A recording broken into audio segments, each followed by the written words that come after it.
Well, brother Marines, brother Marines, brother Marines, we've returned again.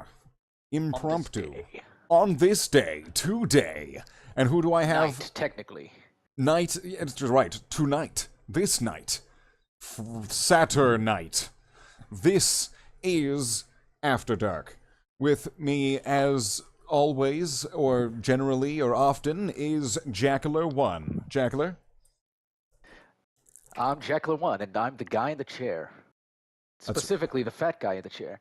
That's right. He's like Oracle. He's the wheelchair-bound Batgirl who got shot in the spine That's by right. Joker. They took pictures of me, Slade. Which is interesting because we've never been able to confirm that Jackler actually has a face. That is correct. So Probably never will. We never will. We never will. If you pull up the hood, all there is just floating shadow. It's just void. Well, you pull down the black hood, hood. and there's another hood. It's a black hole. It's just empty space. It's or no, it's you know what? If you pull back the hood, I'm sure we'll just see some type of like rodent creature, like a Jawa or a Skaven. Yeah. Right, when you take it back, like this, as we see here, is the average typical Brazilian who worship the golden idols. I'm actually a lizard. You see? A lizard person. You pull it back, you see a lizard man. Yeah, a lizard man. Person. Okay, no, that's true. Gold probably being a conductive metal, probably having the heat to keep the lizard body active. It's the cold-blooded nature. That's right. That's why the golden Jesus statue. The orichalcum glows like fire. You know. That's right. As Socrates would say, or Plato, whatever. That's right. Right. No swigs from the orichalcum jar tonight. So there's been a lot that's happened since the last time we've done an After Dark. I think the last time that we did one of these, we were just kind of shooting the shit, and then suddenly we were talking about like the guy from Supernatural is evil now because he's bald, and we were talking with like Comrade Piruski. Yeah, I remember what happened is he showed up, and then he started talking about the boys, and how there was something about the boys, and I don't know how that started because he came in, and we weren't talking about anything related to the boys. Yeah. And then he just started talking about that, and I don't know how that. Why? Suddenly, I don't know. I don't know. Maybe he saw it. Was like, oh man, this is one of those podcasts where we hate women. Well, I mean, who doesn't? But regardless. But so you know, so all the power to him. It's not like either of us stepped in and shut him down. Yeah. So we'll see how this one goes. We'll see if we run into this one again.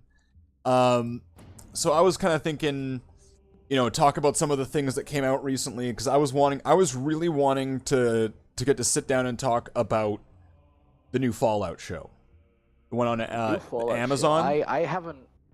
Yeah, I know. I have seen a few clips. I haven't watched it myself. I've heard good things. I've heard bad things. I think, from what I've seen, I would probably like it if I was like a new Fallout fan and I didn't know as much about it as I did. Because then, like, if I see something wrong with the lore, I'd be like, yeah, that's not supposed to be like that. A wizard did it! And that would be me every 5 seconds. But I think quality-wise, it definitely looks good. All the costumes look really good too. So it seems pretty good overall, just from what I've seen of it. See, I've seen it from beginning to end. I binged watched it in like one. Spoiler alert for the Fallout show, maybe. Possibly, yeah. If we do get in, if we do a spoiler alert. Possible spoiler alert. So before I would get into any sort of spoilers, and it's not like I have any sort of spoiler warning logo, it's a slate, just if you're here, you're probably wanting to listen to me and listen to Jackler anyway, so you don't care. For some reason. Yeah, so I would say, from what I saw in the show, the quality and attention to detail, the tone, vibe, environment, characters, dialogue, I would want to say from what I saw, I feel it fits right at home with the Fallout family. Like because like each of the Fallout games, like there's been changes over the time. If we were to look at like Fallout 1, Fallout 2, then obviously to Fallout 3, Fallout New Vegas. I guess you can include Fallout Brotherhood of Steel and Fallout Tactics, maybe not. And Fallout and the other one. And all of those, all of them have had some, they've had some connecting tissue between them all, right? That's kept them the same. But then there's been some things that have changed throughout them. Like I think the first time we see ghouls with hair is in Fallout 3, and they're wearing wigs. And I think later we see ghouls with hair, maybe in Fallout 4, and maybe in Fallout 76. I think there are some ghouls that have hair. And so that was one of the things that actually I noticed when I saw in the show. And this isn't like, it's not like a huge plot point. It's not going to reveal a grand mystery if I tell you there are ghouls, or at least a ghoul, in that show that has hair that I'm assuming isn't a wig. There's more than one. There's multiple ghouls with hair. Unless they're all wearing wigs, which may be, I mean, the vanity of man. But I'd find that, and that's just one little detail. And then going into details like, I mean, like the way that the power armor looked, I thought that looked brilliant. The power armor was really good. Like, it looked, I think seeing some of the shots from it, like there's a shot where there's a knight that's working with one of the main characters, Maximus.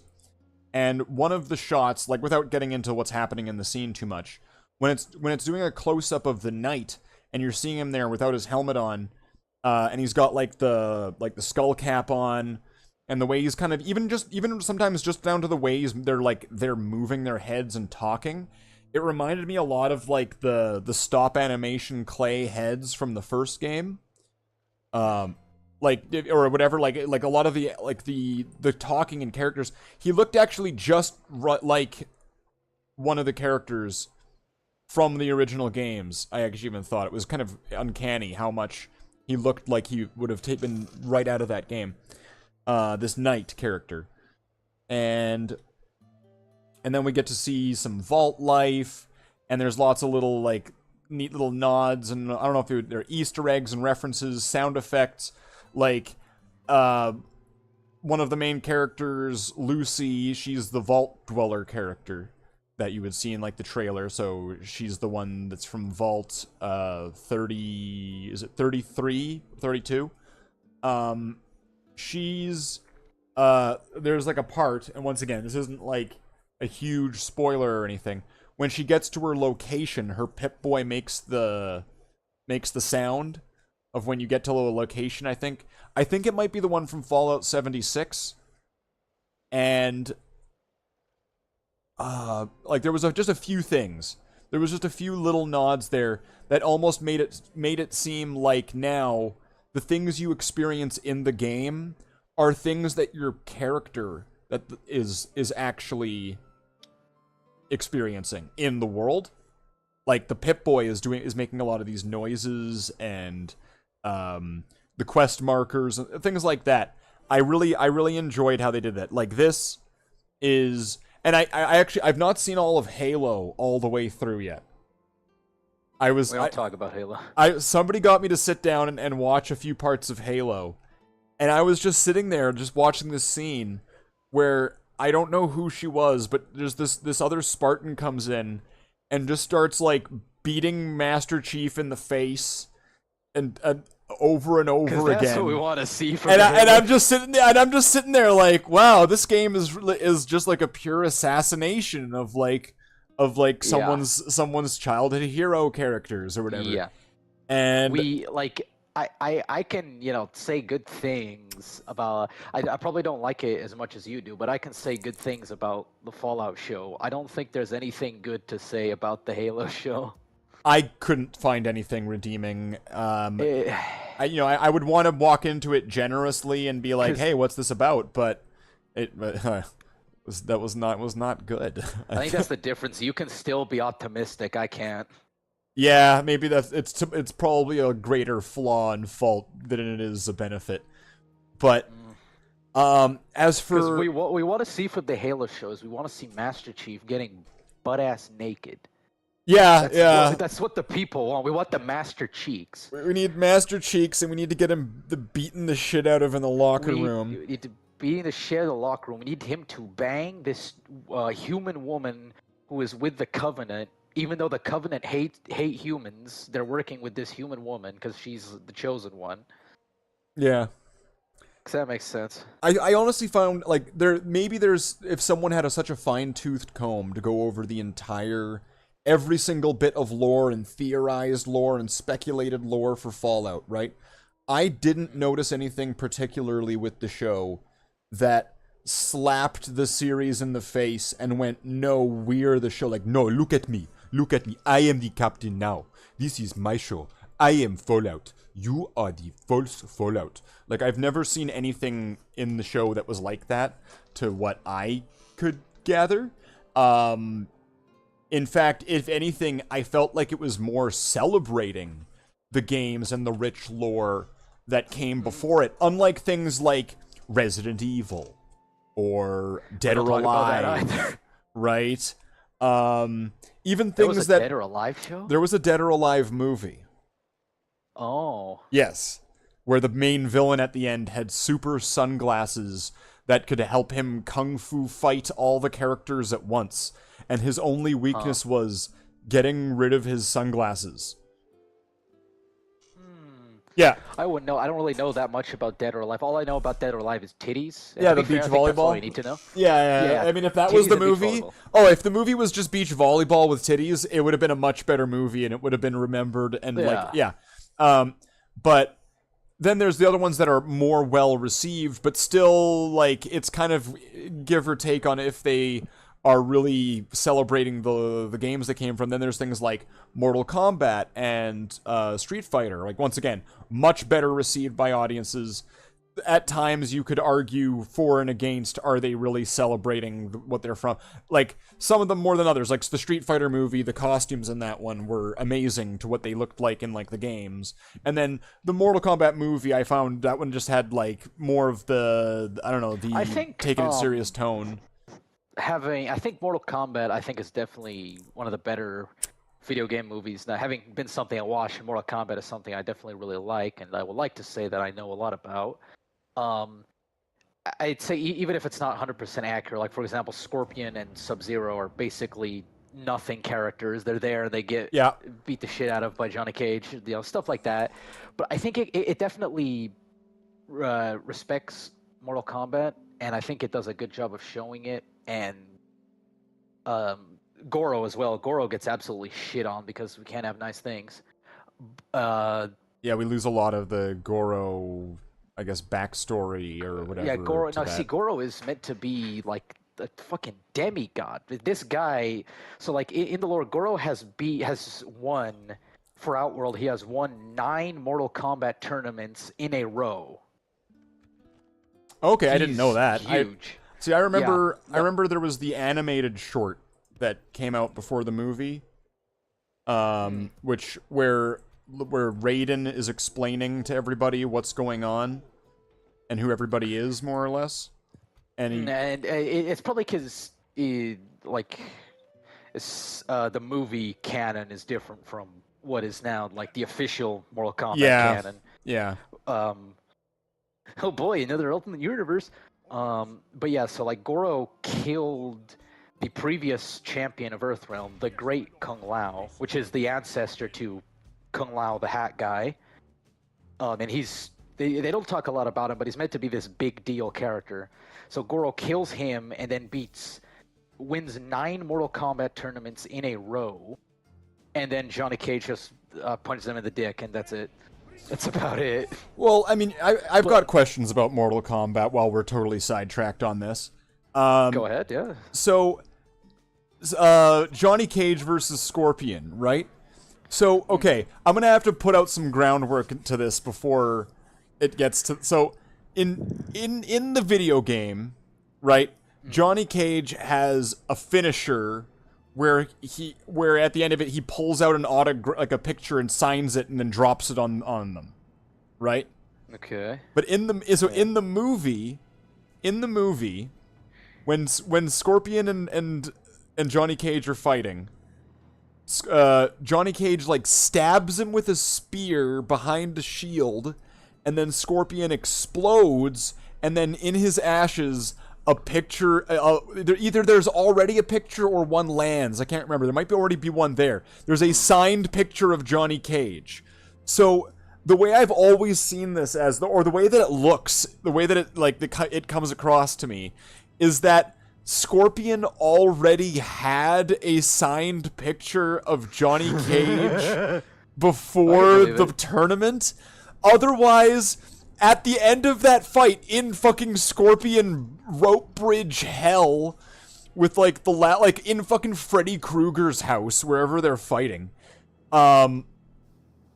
he pulls out a picture, signs it, and drops it in his ashes. Like at this. See, that is something he would do. Absolutely, Johnny Cage thing to do. He would do that. I mean, maybe. I mean, Johnny Cage got. You know what? I actually remember being pissed when I was like, fuck, how old was I? Like, I would have been like, I don't know, like 12 or something when Annihilation came out, right? And like, or maybe not even. I would have been probably younger when Annihilation came out. I don't even remember what year it was. And I remember going to the theater. It was my friend's birthday, so he got a bunch of his friends, and I got to go, and we watched Mortal Kombat Annihilation, and I had no idea what was going on, right? Because I had only played Mortal Kombat 1. No, I had seen the first movie, and I'd played Mortal Kombat 1 and all that, but I had no idea about the other Mortal Kombat games and any of the characters from them. So when the second movie rolled along, and then we got characters like Kotaro. I'm gonna get all these names wrong. Motaro, Rain, Mileena. Smoke, Mileena. And for the longest time, I always thought one of the guys in the Mortal Kombat in 2, I forget which one he is, but he's one of the, I think he's the purple Scorpion guy, and he's like, yes, it will never happen again, and then he gets hit by a hammer and launched into like fucking like molten steel or something like that. And for years, I always thought that he was one of the guys from Kids in the Hall. It was a comedy troupe, but that's the same people that did the scene that we did for the destroy planet thing. The Emperor, yeah. No, not for the Emperor. That's that was a British one. Kids in the Hall is a Canadian one. Yeah, I remember. All right. The other one, the Office one. Yeah. And jeez, and I swear I thought it was him for years. But either way, I mean, the Fallout show, just to kind of get this, just to kind of re-rail it, I guess. The Fallout show, I thought, like, I didn't think it missed any marks. By the end of it, I felt perfectly satisfied with what I had watched and it representing a thing that I like. Oh, they're all running. Oh, okay, shit. Sorry, now I'm getting into the background thing. Never mind. That was the thing not to do. Oh my. Oh no. And so by the end of it, was pretty good with it. And it's definitely been a much better, much more respectable version of, hey, let's make a video game than many, if any, other things that have come out before it, at least recently, right? And even though I guess I already said that, but, so, I don't know, if I get into spoilers about it, I don't want to. I mean, like, if you've not seen it yet, I don't know if you. That doesn't seem fair. I've seen clips. I've seen like the ending and everything. So like I'm. Oh, you saw the ending? Okay. Yeah, I've seen New Vegas. So do we just jump right into that then, or because I guess that's going to be probably your main focus of interest and knowledge on that one then, right? Or I suppose so. Looking at it, I mean, if they have renewed the show for a season 2, so. It might feature New Vegas. That could be really cool to see. It's looking like it's going to. I would say the ending. Not only did they like show the strip and have him like they did like a reverse. Like the it's like a reversal trope where you know, one story has something and another one has like the polar opposite. Like, for example, in like the Bible, Jesus going and finding Legion, and then you have in the Homer's Odyssey, he goes and says, "I am nobody," right? So it's like the exact opposite. So in this one, okay, you know how a Fallout game ends, where they do and then the character walks off into the distance shot? Yeah. Right? Where this one instead has, and then there's the dad character, who I guess is like the villain, or a villain, an antagonist to that. He, you know, they have that reversed at that point, because he's walking towards the screen from the sunset rather than, and it's not quite as like a defeated sort of walk as generally the one from like Fallout 3, I think, and then from or is it Fallout 3 or is it Fallout New Vegas? Is it New Vegas that has him walking away like at the end of Fallout 1? Where the last frame shows like him wearing like a vault suit and he's walking off, and there would be like dog meat or whatever next to him, you know, and he's like walking funny off. enough, every game has that. Every game has that. Every game, even in New Vegas, where you're still wearing this vault suit for some reason, even though the guy on the cover is an NCR Ranger. Yeah, which I mean, like, is that you? Is that right? You know? Yeah. Is that meant to be you? Regardless, basically every game has you walking away in a vault suit of some kind. Well, as far as I know, it's the iconic image that war never changes. That's right. Oh, they dropped that line in the show too. Oh, that's right. They had a character say "War never changes." It's a shame that it wasn't Ron Perlman. That would have been great. Cameo in there, come on, man. Yeah, honestly, I've been saying, when is Ron Perlman gonna get, like, does Ron Perlman ever play any character in any of the Fallout games? Not as far as I know. No, I think he's just the narrator. Just the narrator, right? Wouldn't it be great if Ron Perlman played a character?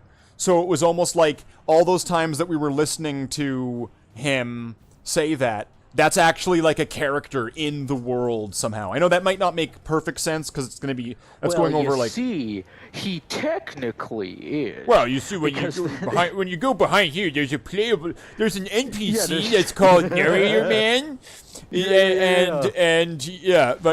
but I mean, like, if there was like an actual person in the Fallout universe that Ron Perlman was, that would be cool, kind of sweet, right? And even if he was like a ghoul. Right, which would then make sense. Make him a super mutant, so he's immortal. A super mutant, yeah, and super mutant, like first gen super mutant, you know, so he's smart and all that. Like, what was his name, Rufus, or Marcus? Marcus, yeah, like Marcus. Yeah, that would work out pretty well. That would be pretty solid. That would be cool. That would be cool. You could even, that would be cool. Because then you could have him talk normal, right? Or like God and Dog, right? That was something I didn't expect to run into in the DLCs when I was recently going through all the DLCs for Fallout 3 and Fallout New Vegas for the first time. I didn't expect to run into like a schizophrenic super mutant Nightkin who he has one personality that's like. One is a genius, the other's insane, right? Like, stupid, yeah. You know, like, I didn't expect to run into that, so that was pretty amazing, I thought. That's one thing, actually. Is it spoilers to go over the things that aren't in the show? Right? Like, because no. Right, like, because there was there wasn't any super mutants, as far as I saw. Although... At one point, there is a character who gets injured, and he gets given a drug, kind of like Jet. And when he takes the drug, his injuries immediately heal. And they've already kind of shown that like stim packs work in the show, right? Like they made stim packs clearly they just work. They just Todd Howard, right? Yeah. And but then so I don't know, this character, he doesn't use a stim pack, he's all injured, and then he gets given this drug, and then it heals him up, like, instantly, and the characters immediately then speculate that he's turning into a ghoul. They didn't guess super mutant, they didn't guess anything else, it just went right to ghoul. In the show, don't they have, like, this drug for, ghouls, right? They never really. They never really clearly explain it. From though. what like, that is something completely made up for the show. So I can't really give any insight. It's completely a show thing. As far as I've seen, there is no ghoul drug. Yeah, that, like, that's something that that's the one thing that did stand out. That there was this ghoul drug. I'm not sure what that might be based off of, because who knows? Maybe there's a missing link in between what we know and what we don't know, or what we've saw now, right? Like I don't know, and I'm just making this up, right? Maybe the Enclave put some thing in the water and it made all the ghouls go feral if they didn't get Enclave juice, right? So it could probably, it's most likely that, assuming I do believe this takes place after Fallout 4, which is the latest in the series. Super mutants would probably be really rare, because most of them are dead. Most of them are dead Especially, now? most of them are dead now. They don't really... Assuming... Since the Brotherhood is there, and they have their airship, I believe the airship is actually the one from Fallout 4. Yes, people were talking about that. Yeah, it's the Pridwin. So it could be assumed that since in Fallout 4 the Brotherhood of Steel is in Fallout 4, basically they just want to purge the mutant. So it can probably be assumed that considering that in 2 out of 4 endings of Fallout 4, the Pridwin, the big airship, gets blown up. So there can only be really 2 endings for Fallout 4, which is either the Brotherhood ending or the Minutemen. Could it have been rebuilt, or another blimp or whatever was renamed the Pridwin? I suppose it could have. Like, wasn't the Enterprise destroyed in Star Trek, and they just slapped Enterprise on another ship, and now there's a new Enterprise? It could, theoretically that could happen. But regardless, is that in Fallout 4, the Institute was making super mutants. Yeah. And it's very likely that the Institute is destroyed in the canon. So considering that's 3 out of 4 endings where the Institute gets blown the fuck up. So with the Institute most likely being gone and the Brotherhood most likely being in charge, the super mutants in the Commonwealth are probably all dead. And again, so with them all being dead, there's currently really nobody making new super mutants.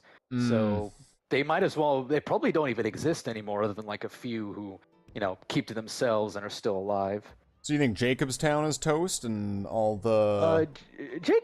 I mean, like, few settlements like that would probably still exist, but no new super mutants are being made, so it'd be very rare to see one.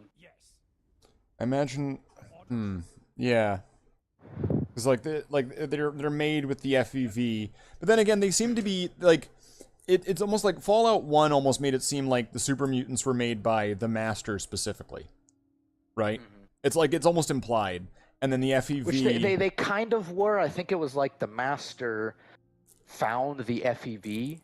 It wasn't made by him. Of course, he found it, and then they had already been, I think, making people into super mutants before that, I think, before the war.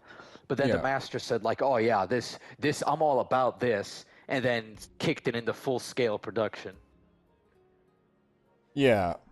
So, like, with... I don't know, sometimes where I thought it was a bit weird where there was super mutants that were kind of all over the states. Just then again, I don't know. Who knows how far the unity spread, right? But I don't know, there's no super mutants in this, but there's been like there was a bunch of different mutants, but like mutant animals, right? Like, and I'm gonna get some of this wrong just because I don't know if there's a precedent to this or not, but there was I think I've seen a few. Most of them are probably from Fallout 4. possibly one of them was like a pink version of that Pokemon that everyone likes. That's the underwater thing with like the weird tentacle lion's mane thing. It's like, look, some kind of like frog. And I think people were calling this something a gulper. A Gulper, yeah, Gulper's from Fallout 4, yeah. Yeah, so It's from the DLC. there's a gulper that's in this show, and I can get into why some of this stuff in a bit though. But like, there's a gulper in the show that attacks Lucy and like the ghoul and Dogmeat, and who does get called Dogmeat in the show, which, I mean, oh my god, the endorphins.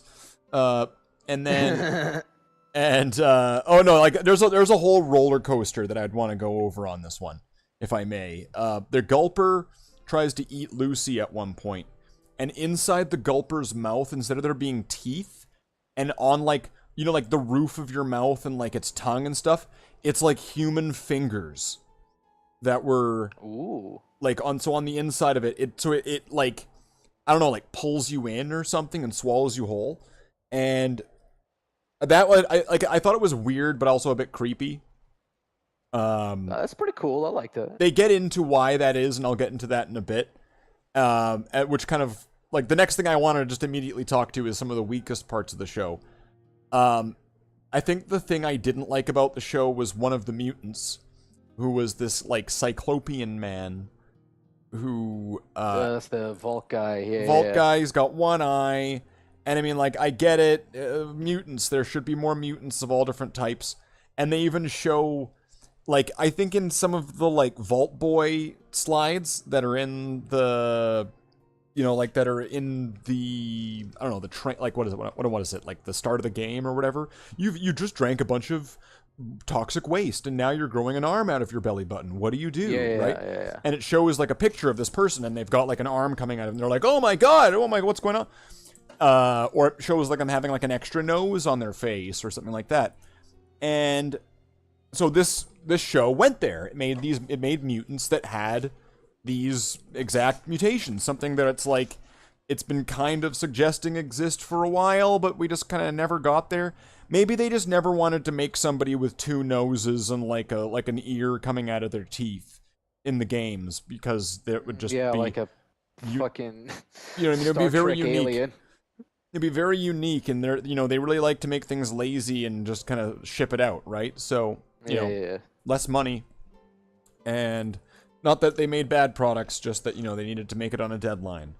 And so this show has these characters, these mutants that have, you know, some of these mutations, and then what else? Like, I might need to go back into the plot, or at least just go over some of the characters, right?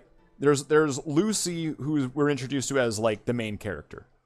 So she is the Vault Dweller character.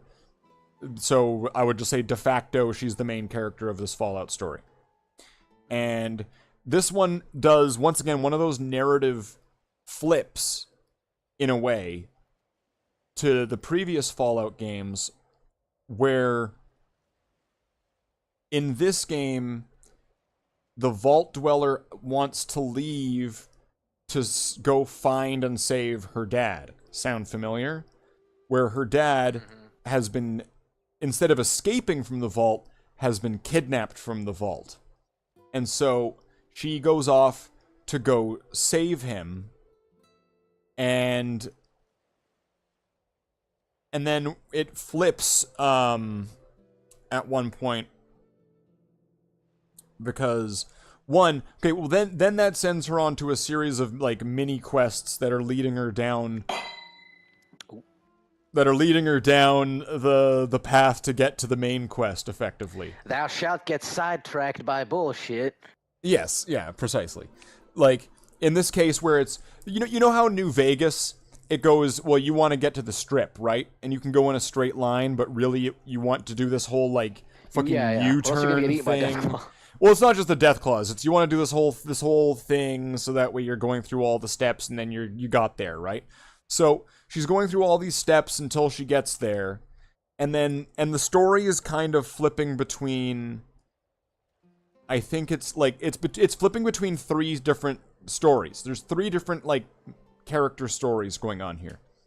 We're watching Lucy, who's grown up inside the vault, and she's now old enough to get married or whatever. So she wants to get married to one of the people. So she now has an arranged marriage with one of the people from one of the other vaults, because they're in a tri-vault system where there's three vaults that are connected to each other that then are able to like transfer people between each other.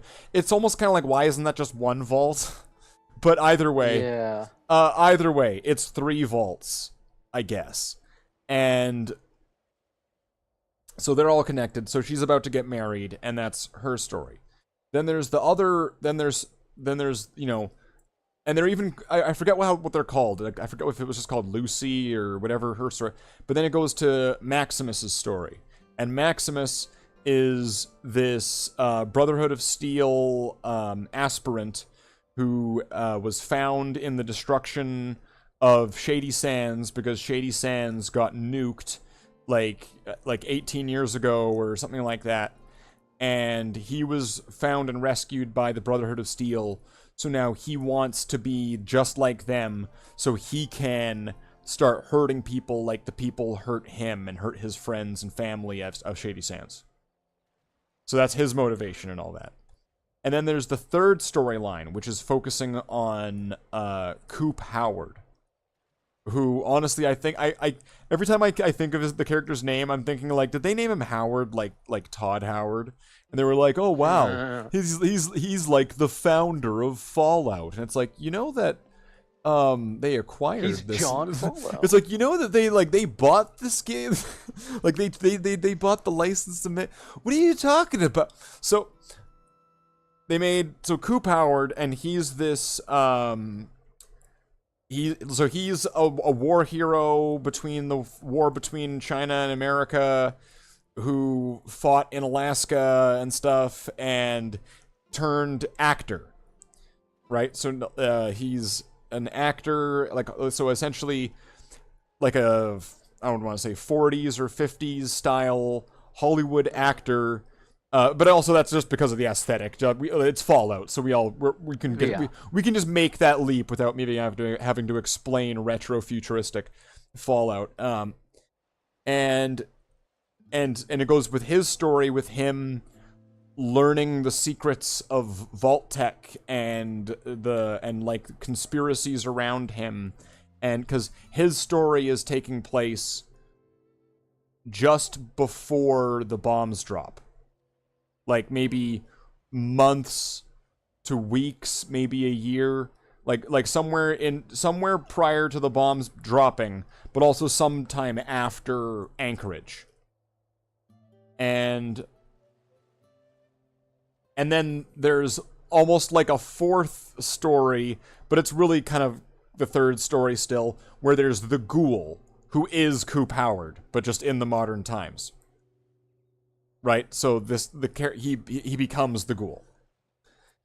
And so it's cycling kind of between these three stories until they kind of verge and convert, like they kind of join together at times. Like, they don't just have their own little things and then they all meet up and now they're off to meet the wizard, right? Like, it's not like that. It's that they're kind of dipping in and out between their storylines a little bit, kind of like spirals within spirals. It's almost like the Ultimus and Victus thing, you know, like from the Nazi zombies, when you look at the whole like spiraling bullshit that they're going through.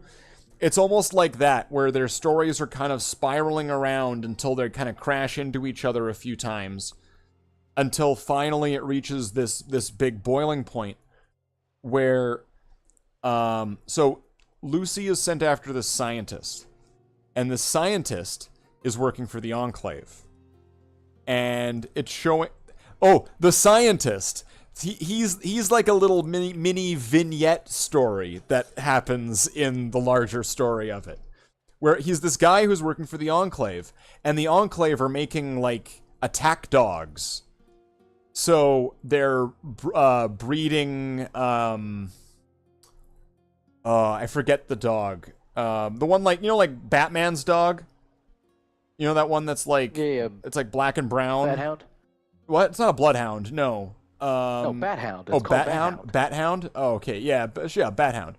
So, they're making like those or like I don't know. I'm not really good with dog breeds. So whatever. If I'm wrong or we're both wrong on this one, tell us in the comments below. Make sure that you like or dislike the video because any interaction's good. And also make sure that you put a comment going, "You guys are both wrong." And Belgian. What's wrong because this and this. And oh no, we got Maximilian here in the chat saying Belgian Malinois. Malinois. I don't know. Is that the dog breed? Sure, it is. You know what? It's a dog. Okay, it's a dog. It's a dog. So attack dog. I shouldn't have specified, right? So he's making these attack dogs, and it's showing him weighing all of these dogs, and then when there would be the one, and there would be like good and bad on this like scale, pretty much. And if the dogs were bad, and they're doing the Willy Wonka method, I see. Pretty well, the Willy Wonka method. And if the dog was bad and it wasn't enough weight or if it wasn't the right weight, these puppies just got thrown in the incinerator. Honestly, I was sitting there watching this scene like, fuck's sake, oh my god. What is this? The Enclave, oh my god, what? I can't believe I wanted there to be an Enclave ending. I am never helping these guys in New Vegas again. Fuck them. Fuck. Fuck. That's definitely a Fallout thing. Yeah. So they're throwing all these puppies into an incinerator, and I'm sitting here like, fuck me, until he sees this one puppy, and it gets bad, and so he sneaks the puppy away, and he hides it behind a secret door with a secret wall. In a room, and so he raises this puppy in private, and has it for I don't know, months or years. It's not really clear how clear dog meat is in this show, right? So it could be anywhere from months to like a few years, and until another Enclave scientist. Okay, for some reason, so this Enclave scientist who knows that they're, like, fucking doing all this crazy fucking shit and killing people, and that they're, like, burning these dogs, and that they will happily fucking kill you at the fucking blink of an eye, leaves his secret dog door open, and another scientist walks in, and goes, "What the fuck?" and is about to call the guards, and then while he's calling the guards and fighting with the scientist, dog meat jumps out and kills the guy. So now they're both on the run. Now they're both dead. Now they're dead meat and dog meat. So dead meat and dog meat are running through this Enclave base, and there's like out of the ground pops up one of those like Enclave turrets with like the big barrels on the side that have the I don't know, ammo in it or whatever, and like it's got like a little like, have a good day sign on it on the front or something. Fuck, I don't remember what it said. And it's like either this character has the most luck, but that can't be true, or has like or something, like he has like a non-functioning stealth boy, because he just casually like kind of scampers through all this fire, all these bullets with dog meat. Doesn't get like hit once, and he's just through it and he's fine. And now he's on the run and he's escaping. And then that's like the end of the scientist part. Oh, sorry, no, there's one other thing. The scientist guy has this little glowing tic tac in like a tube, and then he pulls it out and puts it into like a needle gun with like a crazy syringe that would make fucking Douglas Quaid cringe, and then he fucking shoves it into his neck and cauterizes it and shit, and now he's got this glowing blue shit in his neck. So then he leaves with the glowing blue shit in his neck. Okay. So then... Alright. Yeah, right? So now, Lucy... Okay, Lucy's is in the vault, right? And she's about to get married to the... It wasn't the dog, it was the implant the other scientist realized, I thought. It was the implant? It might have been, but... I don't think he saw the Did he see the implant? I know he saw the dog, and he saw the secret door, like the secret stash. Who knows, sort of thing. What might have been going on there? But so Lucy is part of this vault where I don't know, they grow corn or some shit, and so she's about to get married to somebody from one of the other vaults. And her dad is Paul Atreides from Dune. And I can't unsee it, because he's Paul Atreides from Dune. And... Not the new one, the old one. And so... Yeah. He's the old Dune. And so... Then, okay, so then they are about to do the marriage sort of thing. And they open up the vault doors, and the people from the other vault come over. And immediately you know something's up, because they all have like ratty fucking hair with like twigs and shit, and like bone fucking nose rings and shit. Like they already look like fucking fiends. Mm-hmm. Like they already look exactly like fucking fiends, but like in vault suits. And so they come in, and then they have this, like, what looks, because of the way that their vault is kind of set up in, like, the open living area sort of thing. They're having this somewhat, like, cornfield, barnyard, picnic wedding, is what it looks like, right? Because of the way they have this, they have, like a skybox in there, right? You know, like in a game, like a skybox. They have, like, a skybox in there, which is just like a projector shooting at the wall. And so she gets married, and immediately it's like, and then it's like, so what you want to do, friend, pretty much. And then immediately they start fucking. And so now Lucy's fucking this guy. That was quick. And then, as she's fucking him, all hell breaks loose in the rest of the vault. Episode 1 is probably the best one. And then absolute hell breaks loose in the vault, where now I'm just gonna call them the Fiends. Who they are gets revealed later on, but right now, I'm just gonna call them the Fiends, okay? So, the Fiends then effectively start murdering everybody in some of the most brutal and, like, graphic ways imaginable. Like, I think one person has, like, a gun, like, smashed through his teeth into his mouth and then fired. Like, oh my god, there's so many brutal things. And then it gets a little bit silly. Like, there's this one character, and at this point she's like pregnant, and she has a fork in her eye from somebody stabbing her in the eye with a fork, and she's got a machine gun. You probably see this in the trailer. And she has a machine gun, and she's firing it off. And all I can think of every time I see this is that she looks like a combination of like that one chick from Kill Bill and a scene from Sin City.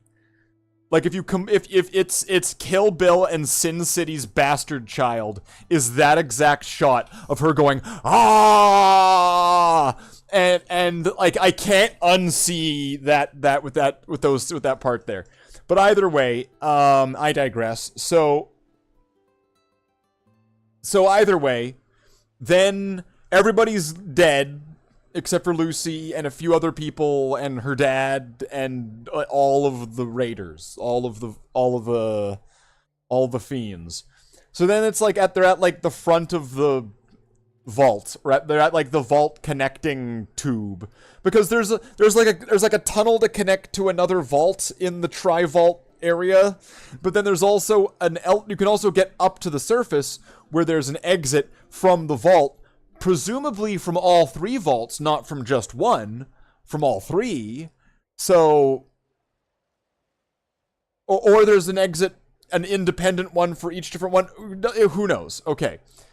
So then Moldaver, who's now one of the antagonists, I might have the name wrong there. She's pretty much like, I know who you are, and your mom is, and I know who your dad is, and you're like your mom, and then she's like, all right, and she talks to the overseer, who's her dad. All right, you pick your people or your daughter, and then they take him.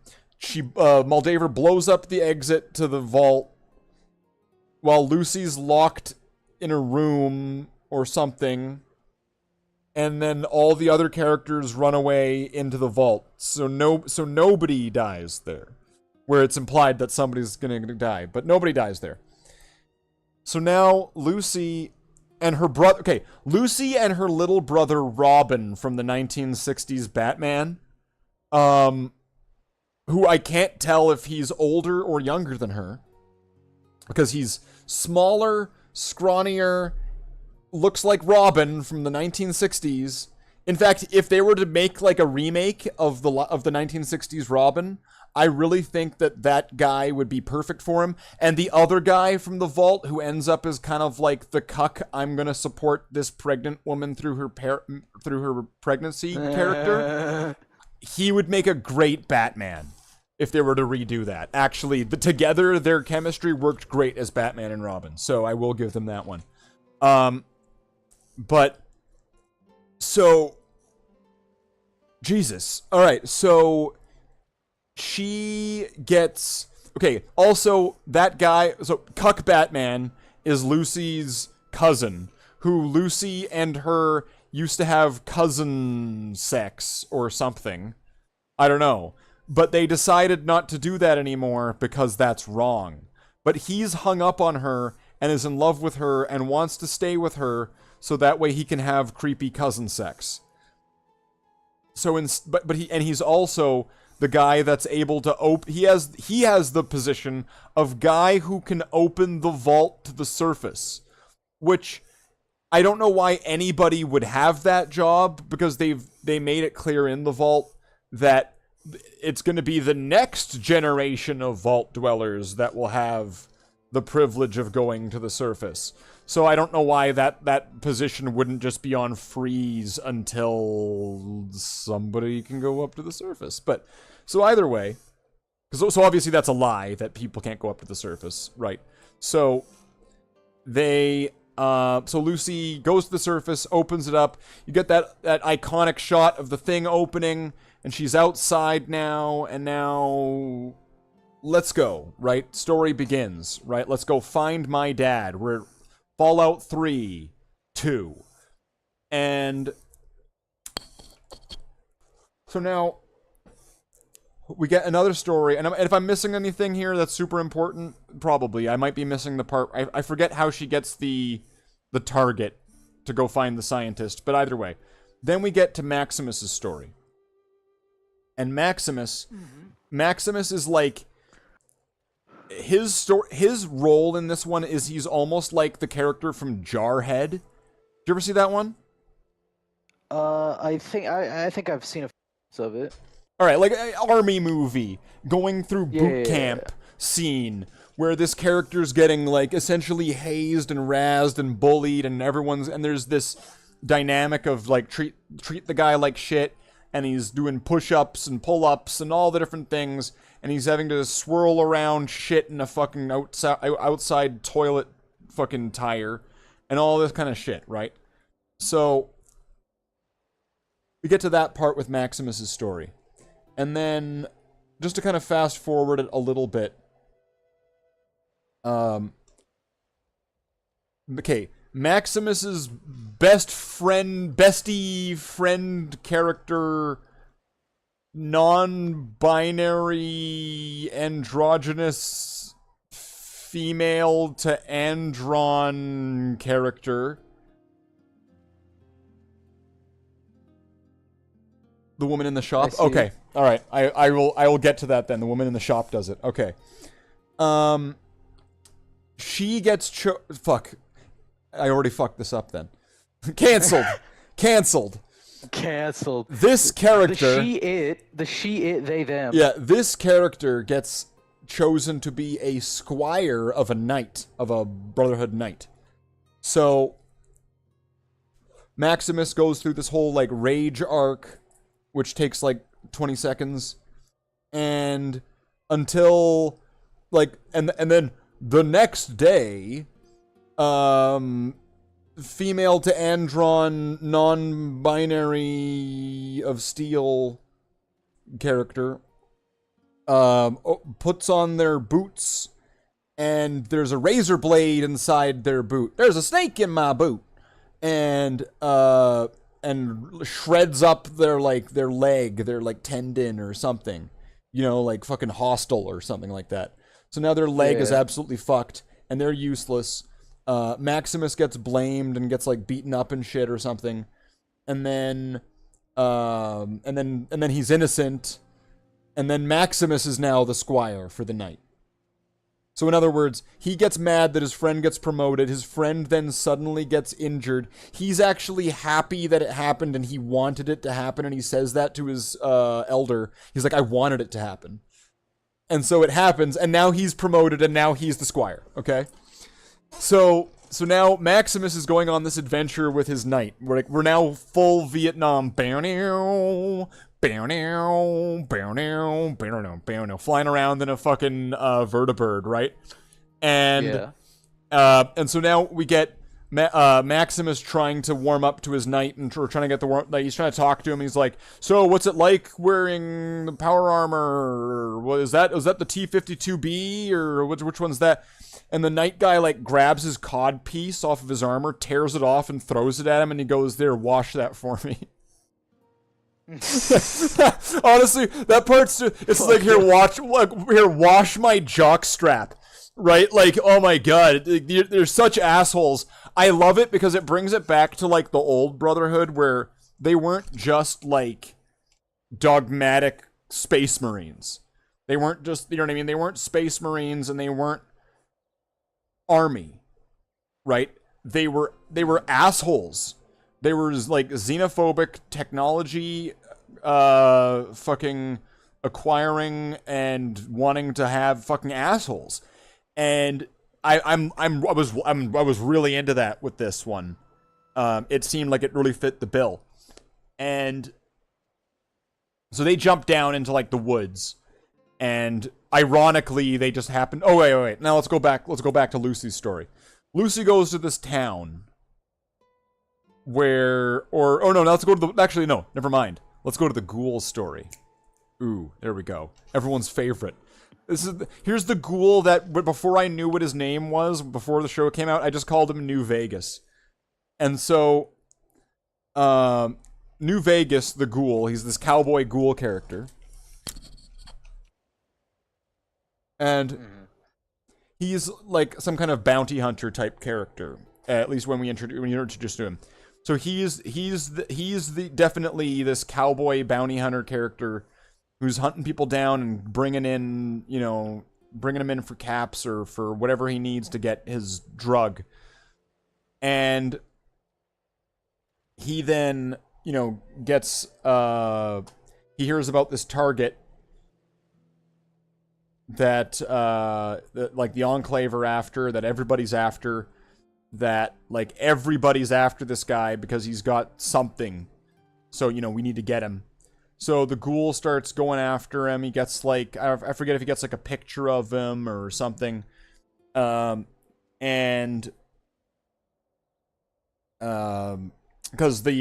Maximus does get a picture, because there was like a scribe, or there was somebody in the Brotherhood who was like almost doing like a picture where, imagine like a piece of paper where it's just a bunch of squares, like a grid, and then you're coloring in just like a single box, like almost like a pixel, like on a screen. You know, like those screws in Indiana Jones. Fuck's sake. So, you know, It all comes back to Indiana Jones. It all comes back to Indiana Jones, right? Good time. Wait, where are we at now? We're just at the 1 hour mark. Probably a good time to take a shot. Take a shot every hour. No, don't do that. No, I'm not taking any culpability, responsibility, or liability for your liver. So, there's the scribe that's like drawing in the face of the scientist. However the fuck they got that. Like, I don't even care. So Maximus has like a drawing of what the scientist looks like. And then, I forget, if the ghoul gets something, and Lucy is also, Lucy is there. So, okay. So, Lucy shows up, and is asking questions and trying to get help, and then she asks about Moldaver, and, so now Lucy's in, like, this town, so she's entered now into Fallout Mos Eisley, into fucking Megaton. Like, I would say, if you mixed Megaton and, like, Little Big Town, or Big Town, or whatever, right? If you mixed all those together into this, like, ramshackle town that's almost looking like a greater marketplace. You know what I mean? Just, we've walked into the marketplace section of the movie. And when she gets there, the store lady... she calls her an idiot and tells her to leave and get the fuck out of here and just go home because she's not going to find anything. Especially when Lucy drops, like, the Moldaver name. She's like, get the fuck out of here, right? So Lucy leaves, and then the scientist shows up, or whatever, and then the ghoul has been waiting for it. It's like an ambush. And this ghoul is going to go after the scientist.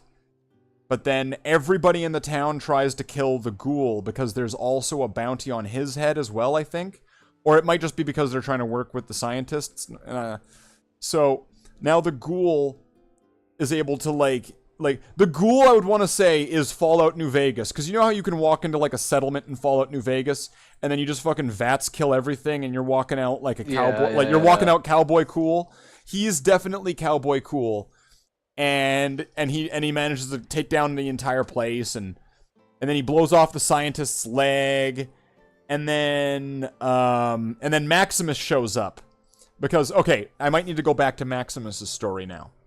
So Maximus, while he's on the vertibird with his knight, the knight says, let's jump out of here, and they go into the woods. The shop lady puts the bounty on the ghoul. Okay, shop lady puts the bounty on the ghoul.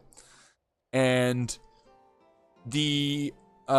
so when they go into the woods, and they land on a spot where Lucy met the scientist in the middle of the night, just by happenstance, just by complete chance.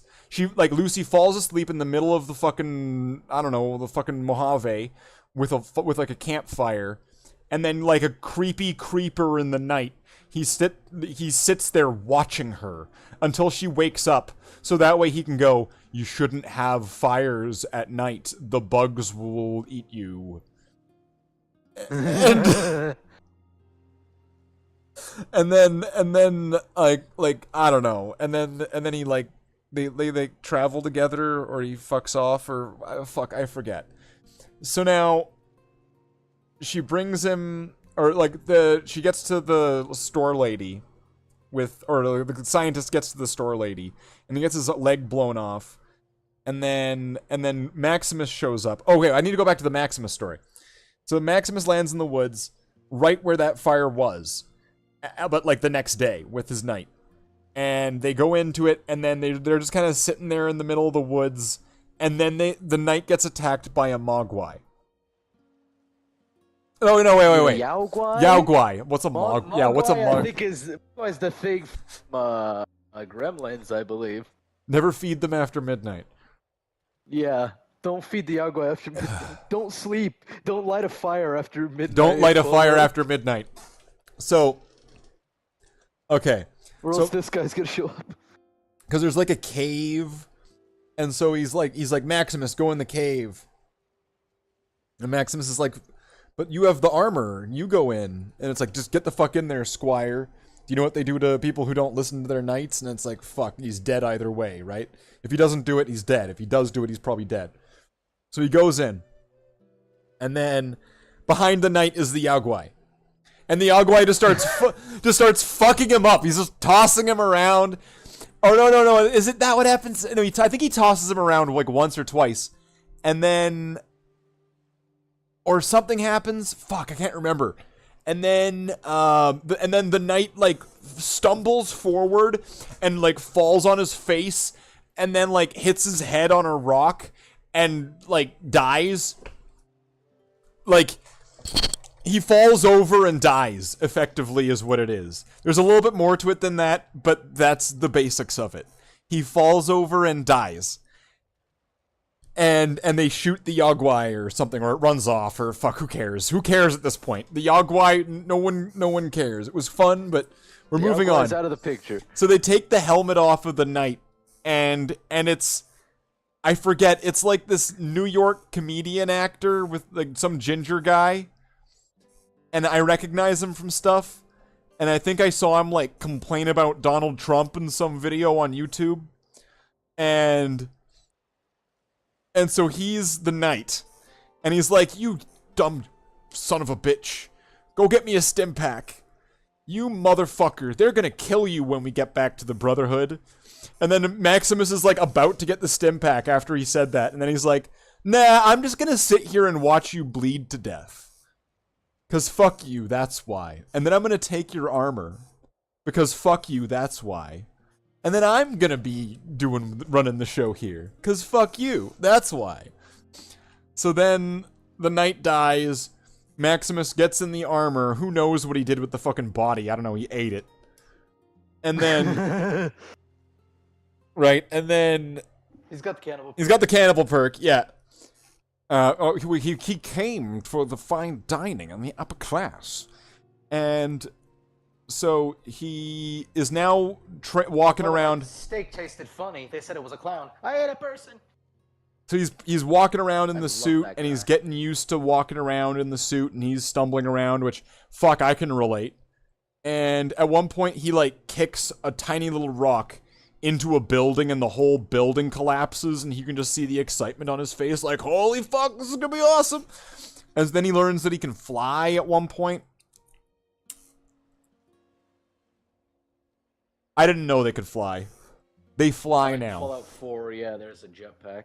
Yeah, although these are like arm jets. Like Iron Man. Oh, okay. You know how Iron Man, like, he puts his arms to the side and then he flies up or whatever? It was kind of like that. Like, like those, like, what is it, like an air jet or like the water jet, whichever the one that they use. That I think the military are working on those now, right? So, so he's he learns to fly. Okay, back to the story. Maximus flies in and pretty much goes, put down the girl, creep, dead or alive, you're coming with me, like fucking RoboCop, right? And then Maximus, fuck, I don't know, he can barely move around and he's all just completely fucked because he has no idea what he's doing. And so the ghoul is just easily able to outmaneuver him and, like, leave and just fuck off and not give a shit. And so then what ends up happening is the scientist gets given, like, a replacement robot foot by the store lady, which he's still bleeding to death through. Like, it's just, like, attached. It's just like they added, like, a little peg to his stump leg now. And he's still dying, so good work. You couldn't give him a fucking stim pack, like, really? And so they're now marching through the desert until he goes, Lucy, cut my head off with this, like, surgical ripper.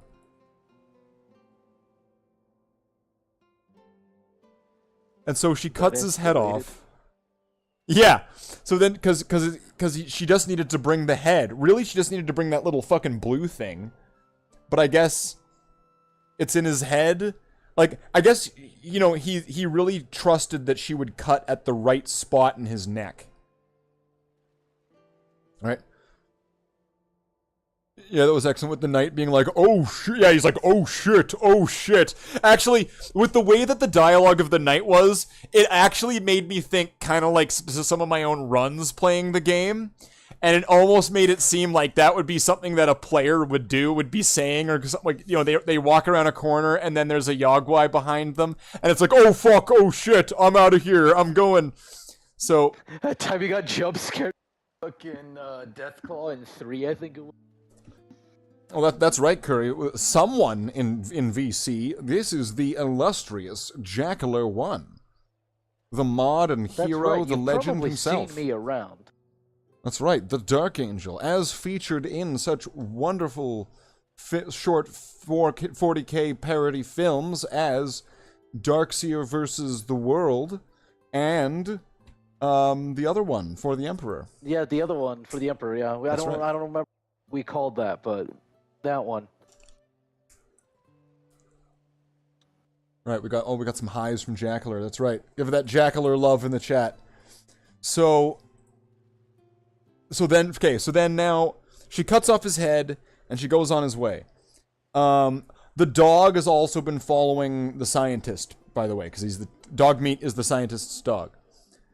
In the fight in the town, Dogmeat attacks the ghoul, and the ghoul stabs him with a knife, presuming he's dead. And then at the end of the episode, he gives Dogmeat a stim pack, and he's all better, and he follows the ghoul now. So now Dogmeat follows the ghoul after just a quick, easy stim pack. It's a good thing that I think it's a good thing that the ghoul had the puppies perk. Right? He had the puppies perk, so that way if Dogmeat dies, he gets a new Dogmeat at the end of the episode. VCs make streams cooler, by the way. Oh well, there we go. That's a pretty valid opinion. See, look at this. I don't know I don't know who we've had watching today so far. I mean, we've had Maximilian, we got Curry. I'm just gonna assume that we got both of them. Right now we've had like a pretty consistent. It showed like 3 people. That's pretty good. That's pretty healthy for the average stream that I'm doing nowadays. Yeah. So, you know, maybe Jackler, maybe we'll have to bring Afterdark back for Saturday nights, right? You know, if it's available. Have to make it a regular thing. We'll have to see. That's right. You know, we'll have to see. Like Goku says, right? Oh, I guess I couldn't put that in. So. And on one day we just might have Slaith and Jackler plays. Oh wow! Yes, that's true. What was the game? It might happen one day. What was the game again? We were talking about Darktide. Darktide, yeah, that's right. It was going to be on PlayStation to PC cross-platform or something like that, right? Yeah, it might be. Chances are very high. Oh, we got a second from Maximilian saying that the voice chat makes it much cooler. So that is. Well, that's 2, and you know that is 2. 2's the world. 2 out of 2 ain't bad. Or is it 2 out of 4? I don't know, because now we got 4 viewers, so no one's going up. That was probably me just hopping in there. Oh, yeah. Slaith and Jackler plays. That's right. That'll have to be a different channel. No, I'm just no. We start a whole new one. We gotta start from the beginning. I'll get this one up to 900 and up to 2,999 hours, and then I'll stop. And I'll get rid of all the videos. There could be playing Darktide together. We could play Darktide if it does ever come to PS5. Crossplay. Space, and that, which it probably will, to be honest. Good chance. Chances are very high. Space Marine 2 is gonna have a co-op campaign, which could also be crossplay. So you're gonna be grabbing Space Marine 2, right? I believe you said. Probably. I mean, I remember diving onto Space Marine 1 when it came out. That commercial was amazing, right? I am a Space Marine. I am a Space Marine. Yeah. I'm thinking about getting it. I don't know. I'm not 100%. I'll wait until it comes out. You know, I definitely want to see the reviews and all that. But if not, we could probably play that as well. Yeah. There's probably a bunch of titles, and I think you said you had like either a non-plugged in, ready, available, or just older PC, right? Something like that, I think you said as well. Probably play anything on PC is out of the question. What do you mean? Whatever happened to StarCraft? Command and Conquer? No. I don't think we ever Jackler agreed to Commands this. and Conks? I'm not consenting. So now we have our teams together. We have our crew, our characters established now, right? So we've got Maximus, and now he's got the power armor as well. We got Lucy, and she's got the scientist head mission, where she needs to bring the scientist head to Moldaver to get her dad back.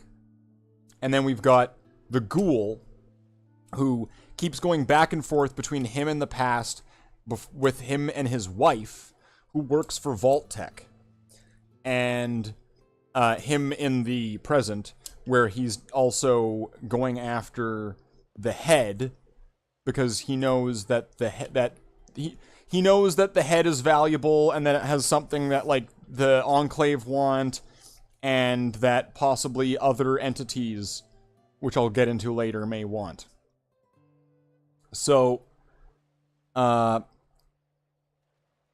then what we have... fuck, I feel like I might just need to gloss over some areas just to kind of get to it.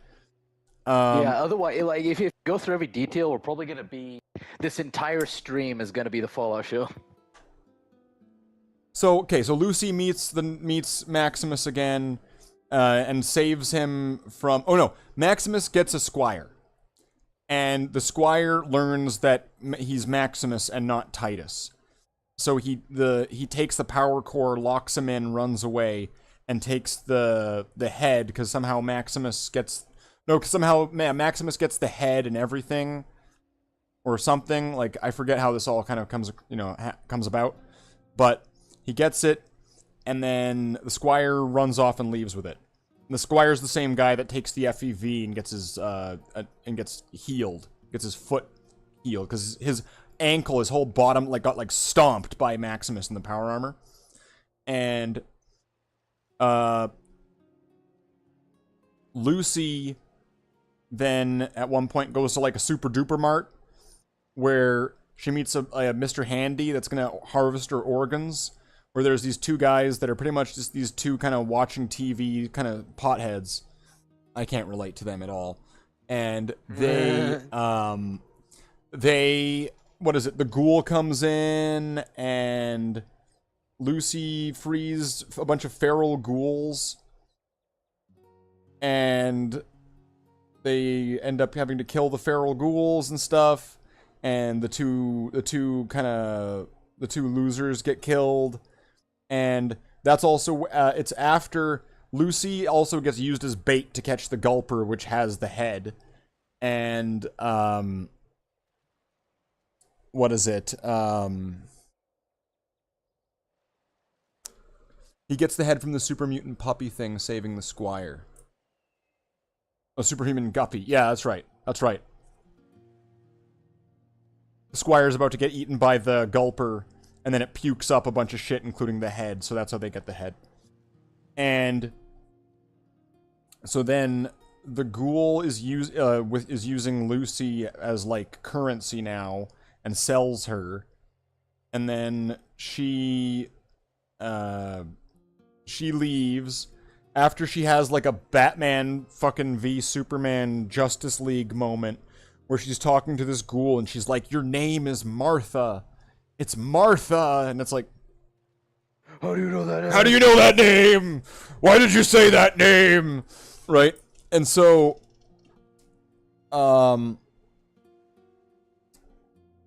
then okay, yada yada yada. She goes and she brings the head. She gets the head back because she meets up with Maximus. They find the squire. He's absolutely fucked because he's just so absolutely fucked that he can't. And he can't hit for shit. He can't shoot anybody. And so he ends up explaining to Maximus, I think I'm a ghoul now or something, or however that goes about. And then they go, they're gonna kill you, right? If they ever learn. He's like, oh shit. So he goes, here, you take the head. I'm fucking out of here. And then he leaves. And then now Maximus gives Lucy the head and then takes a fake head back to the Brotherhood. Lucy goes to Moldaver to go save her dad. And Maximus brings the head back to the Brotherhood, and they pretty much go, fuck you, that's not the real head, and now we're gonna fucking kill you.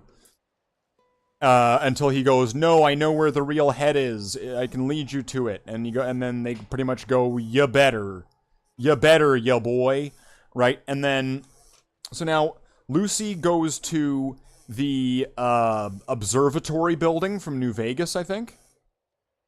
You know that one? You know, like the one where it's like a bunch of domes?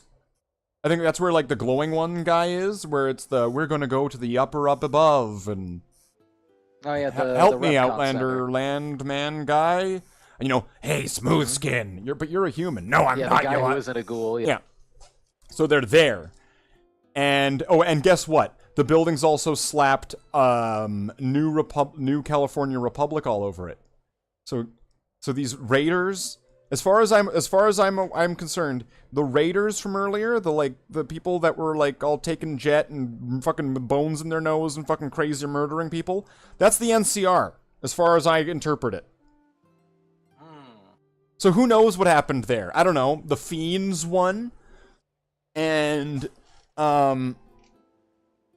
there's a bunch of like back in time. I'll get to the back in time moments like later on, like in the past. I mean, not back in time. I'm gonna get back in time. Okay, so in the ones in the past, I'll get to the important part. So she's about to she brings the head to Moldaver, and she goes, "Give me my dad." And she goes, "But don't you want to know who your dad really is?" Dum bum bum bum bum bum. And then it turns out that her dad. Okay, and I'm. Okay, so then now we go. Let's go back into the past, okay? Where we've been following Coop Howard, who's been he's been questioning his job and like talking to his friends who are questioning the government, and is talking to his wife who's questioning the plans with the vaults, and you know he's trying to have like a good happy life and be ethically and morally floating to his own compass sort of thing. He's trying to be a good person kind of character, right?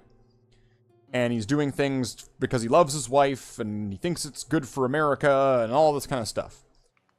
So then he gets given like a bug, so that way he can listen in on his wife when she goes into Vault Tech to do this meeting. So because his wife is one of the execs at Vault Tech, and as well as one of her colleagues. There's his wife and then her colleague, and there are these two sort of main execs that we see throughout the show. And so then she is talking to, I shit you not, okay, the presidents and CEOs and things, I forget their names, but of like, what is it? Companies, and Mr. House is there too. Yes, so there's like Repcon, so that's Mr. House. There's, what is it? Actually, Mr. House is Robco. Robco. Sorry, that's what I meant. Robco. No, but Repcon I think is there too. Right? Okay, yeah, like, that is and then company, yeah. Repcon, Robco, Atomics. Which one was that one? General Atomics, I think it's called. And Big MT. Oddly enough, Big MT is represented by the guy that owned the Sierra Madre. Is it? Yeah, Sinclair. Huh. Sinclair, the guy who owned the Sierra Madre, is the guy apparently in the chair at this big CEO meeting.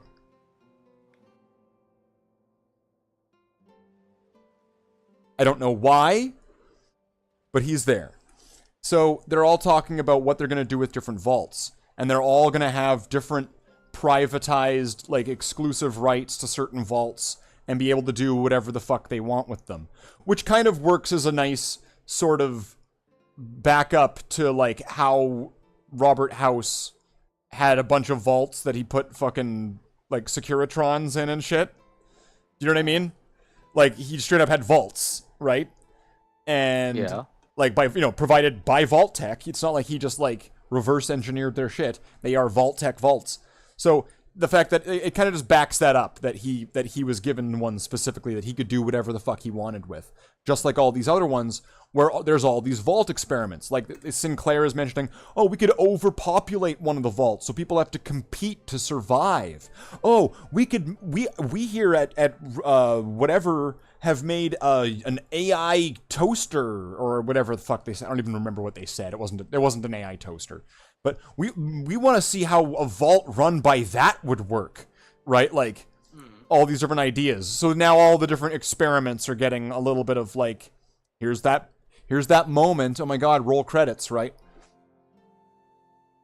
So then Coop is sitting there listening in on it in disbelief as the meeting gets to the point where it's like, but this is a pretty significant investment, and there's a lot of risk, because we don't really know if the end of the world is going to happen. And, oh yeah, and the same guy, I forget which company he was, but he's talking about, like, oh, we could take foreign agents, and then we could transform them with chemicals and try to make superhumans. And so, like, there's a lot of different things that are referenced in there. And like Maximilian's saying there in chat. And then it gets to the point of, but how do we know that the bombs are going to drop? And then Coop's wife is like, because we'll drop them ourselves. And then, right, and, you know, and then because war. It has been a popular like theory for the longest time, is that Vault Tech dropped the bombs. Yes, and so at the moment, at very I'm gonna say this, at very least, there is a scene now where a Vault Tech executive says, let's drop the bombs ourselves. But technically still, we don't know whether or not Vault Tech dropped the bomb first. Technically. Just because they said let's do it, doesn't mean that they did. Right, so we don't actually know. It's strongly implied. We might be able to, we can probably safely take a leap, but we don't know, is how I would want to say that. Just with absolute intellectual honesty on that one, right? We don't know. So then, and then she says the line, because war never changes. Right? And so Coop's sitting there in this waiting room as, like, his wife's assistant is like, hey, this guy really wants to meet you. He's a big fan. Can he come get, like, an autograph? And then Coop's like, yeah, sure. And the guy comes in, and it's Lucy's dad. Mm-hmm. So Lucy's dad, the overseer of Vault 30 whatever in the post Fallout 4 timeline, right? He was around before the bombs fell, before, like, you know what I mean? So he's one of those. Yeah. And this is set up. I like how this is set up, because it's like an evolution of every game that came before it as well. Because what did we get in Fallout 4 specifically? Like, exactly in Fallout 4. A person pre-war freezing themselves so that way they could survive in a vault to be alive after. Which is why, like, the generation ship, you know what I mean? Like, the generational spaceship, you know, like, we're going to travel to another planet and generations are going to live and die on this ship until it gets there, is the vault, right? But it to a consumer, it makes almost, I would want to say, more sense why you would get the, I want to be frozen and wake up later in the future. Because right? So, okay. So now we learn that his dad is from there. Also a little bit of zip back. Lucy's little brother Robin, Lucy's little brother 60s Robin and Batman, they sneak it, like, earlier they go into, like, during the wedding even, they go into one of the other vaults, the one that the other ones were pretending to come in from, and everybody in there was dead, but not like recently dead. They were like ancient skeletons that had killed themselves almost like it seemed like 100 years ago. Even though there's like fresh blood on the walls and stuff, it's kind of a bit confusing. And so the little brother at this point in the storyline is managed to get access to get into the other vault, the third vault that we've not seen yet at this point. And inside there's this little Roomba brain, like, you know, like big MT brain tech sort of thing, like Rex. There's this Roomba with like a big MT brain. And it's Cooper's wife's coworker exec, Bud. And Bud, and even the comedy and the delivery behind Bud at this point, it really reminded me of the whole Big MT sort of kind of. It really fit the whole Big MT sort of thing, the tone and sort of style. So I actually was kind of a bit more receptive to it than I think some people. But because I thought it was like, hey, that's just like from the game right here. Even where this character is a little bit stupid. Like, this character is like really fucking stupid. Kind of like the characters of Big MT. So, he discovers there's a whole vault full of cryogenic frozen managers from the pre-war that they de-thaw every like 30 years and they bring in to be an overseer, and they're going to make a world of super managers that rule the world or something, because if everybody's a manager then no one's super or something like that. And then so the little brother gets locked in that vault, and now he has, and his story ends with him having the choice to starve to death trapped in Vault 33 or to freeze himself in one of the cryogenic pods. And Lucy, now having, in this flashback to the audience, now knowing that her dad is from the fucking past, and also that her dad effectively killed her mom, and he's the one that nuked Shady Sands. So you know like how the courier is the one that nuked the Divide? The Divide, yeah. Yeah. I swear, her dad is like the courier or something. I don't know. I almost want to say like it's him, John New Vegas. He's John New Vegas, and he nuked. I keep wanting to say Sadie Shands, and honestly, Sadie Shands really is the perfect like Fallout stripper name as like an Easter egg. Right? Like if you were on the strip and you went into the fucking like Gamora and there was a stripper named Sadie Shands, that would be okay. Either way, I digress. So, wasn't the ghoul wife and daughter in there? The ghoul's wife and daughter in Shady Sands or in the Frozen Vault? I don't know, because I don't know.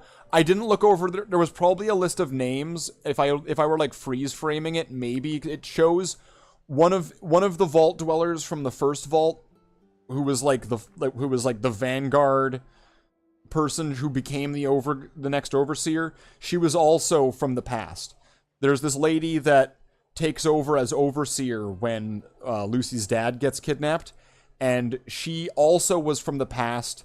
And she is Cooper's wife's assistant that asks Coop if he wants to sign the autograph. She's also in the future.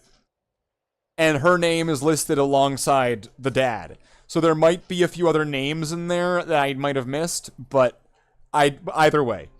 So now Lucy is like, you know, what happened to my mom?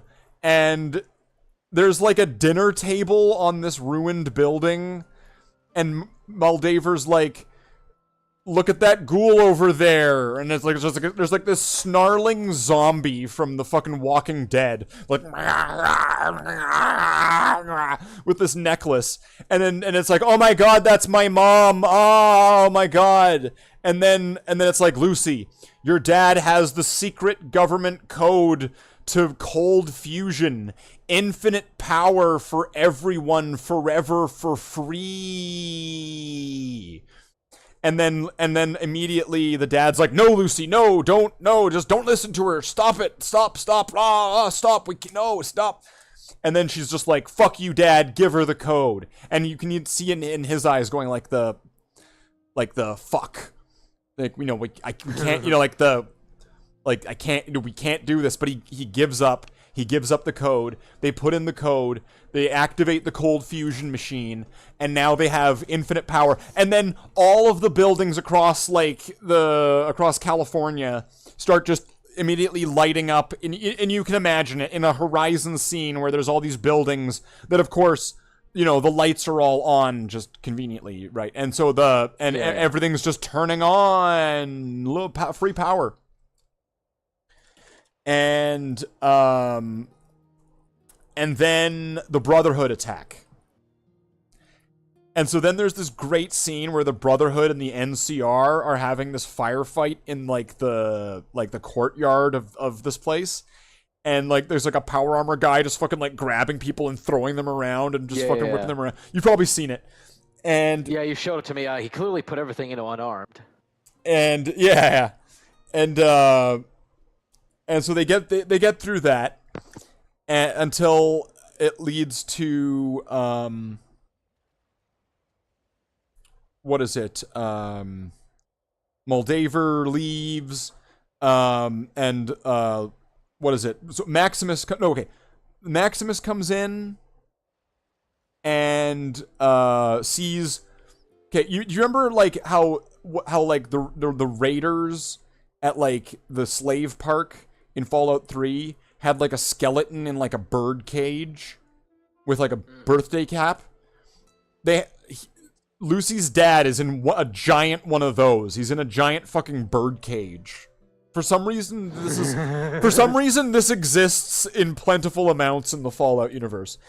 And so Maximus walks in, sees Lucy in absolute shock, and sees her dad in this thing, and so he immediately just kind of puts it together and goes, "Gun unlocked," and then goes "Lucy, let's go. We got your dad. Let's go." And she's like, "No, no, it was him. He blew up Shady Sands. He killed your parents. He killed your family. He killed your town." And then in the background with her saying that to him, you can what is it? A power armor guy with no head walks in and dies because in another room somewhere else in this facility, the ghoul is murdering all the people from the Brotherhood. He's like, back in Anchorage, I used to wear one of those boys, and I bet you feel real tough. Shoots the guy through the and then chest, he shoots them all, and then he starts killing them all, right?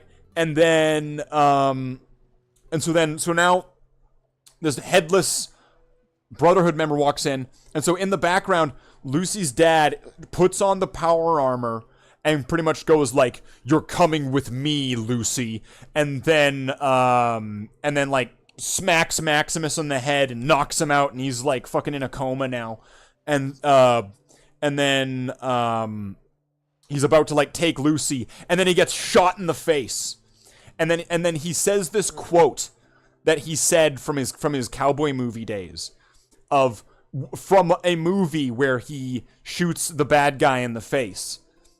He says the quote that he says to the bad guy after shooting Lucy's dad in the side of the cheek. So his cheeks kind of blown open now. And he walks in and he's kind of "The last time I saw you were doing my wife's groceries or laundry or whatever. I've got questions for you. Where's my family?" And he's got his fucking shotgun pointed at him. And then what is it? And then Lucy's dad turns around and fucking flies off, and jumps off the building and flies off. And Lucy shoots her mom. It looks like she's about to either shoot the ghoul or not. It's not clear. And then she shoots the mom, and then she leaves with the ghoul and Dogmeat. And then Maximus wakes up from his coma. And he's now 15 minutes later. He wakes up from being unconscious, And he goes like, Lucy, Lucy, where are you? And then Moldaver walks back in, and she like holds Lucy's mom's zombie corpse hand, and she's like, we did it. And then dies, pretty much. And then non-binary Andron, femme to Andron of Steel character comes in and goes, Maximus did it! Maximus is a knight now. Maximus is a knight now. He's a knight now. And Maximus is sitting there like, motherfucker, not again. Right? As then the music starts playing. Do do do do do do do do do do do do do do. I don't want to set the world on fire. Right? And then it's going over everybody walking their own different ways. Lucy, the ghoul, and Dogmeat walking their way on their adventure to whatever. Maximus becoming a knight in the Brotherhood of Steel, in the new Brotherhood of Steel that they're going to forge together with the new Elder. And Lucy's dad then getting that final scene where he's walking towards the strip. And I don't know. I think that him going now that that's it. I think I might have missed some things, but that's it. Right? That's the whole thing. So sorry if you didn't see it already. That's the whole show. But go watch it, okay? It's still fun. Okay, so now that I'm dying, I think that the power thing, right? The infinite power, the cold fusion, I have a feeling that ties into House.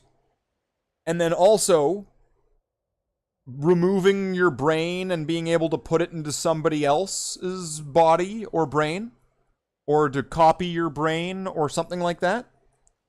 We know that that's possible. What if House is still alive in some way, shape, or form? Even if you kill him in the video game, and even if all of that, like, even if, you know, all of that happens, or happened, what if he's still alive somehow? There's like a second House. Like, he put a copy of a clone of his brain into his brother's body. Yeah, I fucking hope not. But yeah, I guess. I mean, they went to the effort of hiring an actor to play House, right? I don't know, I could see it. Like, they're going to New Vegas for a reason. And, like, who are we gonna go visit? The fucking, like, the Children of Adam or whatever? Or or whatever they're called? The Followers of the Apocalypse. Followers of the Apocalypse. Yeah. Who are we gonna be visiting? Or, like, are we gonna go do some, like, find some egg missions for Red? Like, what are we missing in the Mojave after everything's said and done? After what seems to be like the collapse of the NCR. I think they mentioned that on like a chalkboard. What seems to be the collapse of the NCR. There's no mentioning of the Legion at all. It's almost like they never existed. So I would say clearly the Legion was defeated and then receded into into the east, I think. I think so. It's kind of hinted at, like, you know, throughout many parts of the game that the Legion is fucked. Even if they do take the dam, they're gonna fall apart. Well, yeah, I think isn't it Ulysses that says? Or no, it's Elijah, Joshua Graham. Yeah, it's Joshua Graham that says. So like they can't. So, you know, like Caesar has a brain tumor. I don't know if you know that, if you've done that yet, but Caesar actually has a brain tumor. Yes, yeah, and you can fix it with the auto dock, but he still dies. Yeah, you can fix it with the auto dock and all that. So, like, Caesar's basically always gonna die, unless you intervene. And without Caesar, Joshua Graham straight up says, like, yeah, no, if Caesar is dead, then the Legion dies with it, because Lanius is insane. Yeah, no, that sounds right. This is all sounding right. He could never lead the Legion. So yeah, the Legions probably fall apart. That is the most realistic thing that would happen, I would say. Probably. I mean, I don't know. There wasn't a lot that I didn't like about the show, to be honest. Like, I liked I liked the characters. I liked the attention to detail. I liked the nods and props and things in the background. Like, I think the store lady had, like, some Vault Boy bobbleheads and stuff like that. The main thing I don't like about it is that it's mostly using the Fallout 4 aesthetic, which I don't like, especially the guns. Some of the guns, the guns in Fallout 4 are fucking hideous. Yeah. Like, actually hideous. And oh my god, and especially that fucking machine, that fucking like assault rifle. It's supposed to be an assault rifle. There's this machine gun thing that it looks like a Lewis gun, but it's got this fucking big ass fucking tube on it or something. Body tube on, and it's disgusting. It's gross. It looks horrible. I think that's really my only complaint, is that it's using some of the Fallout 4 designs, which are awful. Some of them not being the best. Yeah, I think that somebody was saying some of them not being the best. And the power armor, though, I think they're using like the Fallout 4 power armor, which is good. Like, that's some of the best designs in Fallout 4 was how they redid the power armor and turned it into, like, essentially like a mech suit. Basically, it's something you step into. That is really good. That is probably the best thing that Fallout 4 did, I would say. Well, they never really showed how you got into power armor in any of the other games, right? They never really showed you get into it in like the isometric games or in Fallout 3 or in New Vegas. But the suits, I believe they generally had that like wheel on the back, like that sort of valve wheel. So it was kind of implied that it's implied. It opens in the back. Yeah. And they just never really showed that. So, I mean, I was never really against it, but it was they made a decision on that one. Like where before it was just, it's left vague. It's open to the imagination what it is. Which I mean, take your pick, right? It's one where it's either vague or it's not. In the older games, like at least the 3D games, like 3 and New Vegas, you don't really see it because I suppose maybe some engine or graphic limitations. How the power armor is really just armor, while as in like 1 and 2, you really look a lot bigger wearing it. It really emphasizes that it's basically a walking tank. And so I think the way they did it in Fallout 4 is really, really good. And I'm glad that they used the Fallout 4 designs for power armor for the show, because like that is some of like the best it's ever looked. Yeah, they kind of dropped the ball with power armor, I think, in Fallout 3 and in New Vegas with making it making it like another Oblivion armor set. If you know what I mean, right? Like where it just kind of seemed like just some light clothing, just like a little bit of padding that was on. I mean, like it was clearly armor and metal and all that. Like, don't get me wrong, but it didn't have that same chunk that the other ones had. Not quite nearly as much. So yeah, definitely. That's why actually I was really appreciative when what was the mod called? I think you told me to get it so that way I could get the Enclave armor. And I don't remember what it was called, but it was the big power armor. Yeah. That like it makes a heavy step every time you step. Yeah. Yeah, it was the big mommy milkers titty armor milkers. Yeah. 3000 mod. Yeah. So that definitely improved that by and it actually even just the shape of it even made it better, where it had that sort of I don't know, back shoulder section sort of thing. It had that the shoulders are bigger, yeah. Like the hump on the back sort of thing. Or if I would want to say like the hunchback sort of look to it. Like it was definitely kind of missing there from the other one, where it's almost like hockey pads and like a weird helmet, weird bucket. That's the best part. It should look like that. Oh, kind of. But I mean, like, it's not even that much different when you get, like, when you fight, there's, like, the Robot Master and the Antlord Queen or whatever. And then, like, you get, like, that suit, and then, like, that guy's armor is, like, pretty much just, like, metal armor and a bucket. with some spikes on it or something. And Mhm. there's not much of a difference in like heft or weight or size to those even. So it starts raising some like, well, I thought this was supposed to be good. Like I thought it was supposed to be like wow, like where's the wow factor on this one? Which there isn't. It just becomes disappointing. So yeah, that mod was definitely an improvement on that one. So thank you for that one. What else is there? So like, there's Fallout. We've been going now for what? We're at about 2 hours now. So we probably have like another like hour or 2 hours and a bit, something like that. Yeah, something like that. Yeah. All right. This has become the Fallout show. The Fallout show. Well, I mean, it takes a while to go over. What was that, like 10 episodes? I guess I needed to give the premise. I think it's around 10. So,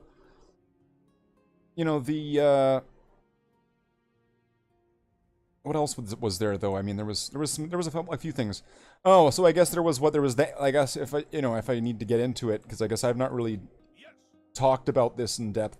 So then there's the recent announcement from Games Workshop about female custodies always existing, despite there being no references to them previously, gaslighting the audiences. But that is quite the definition of gaslighting. Right, just going, no, you're crazy.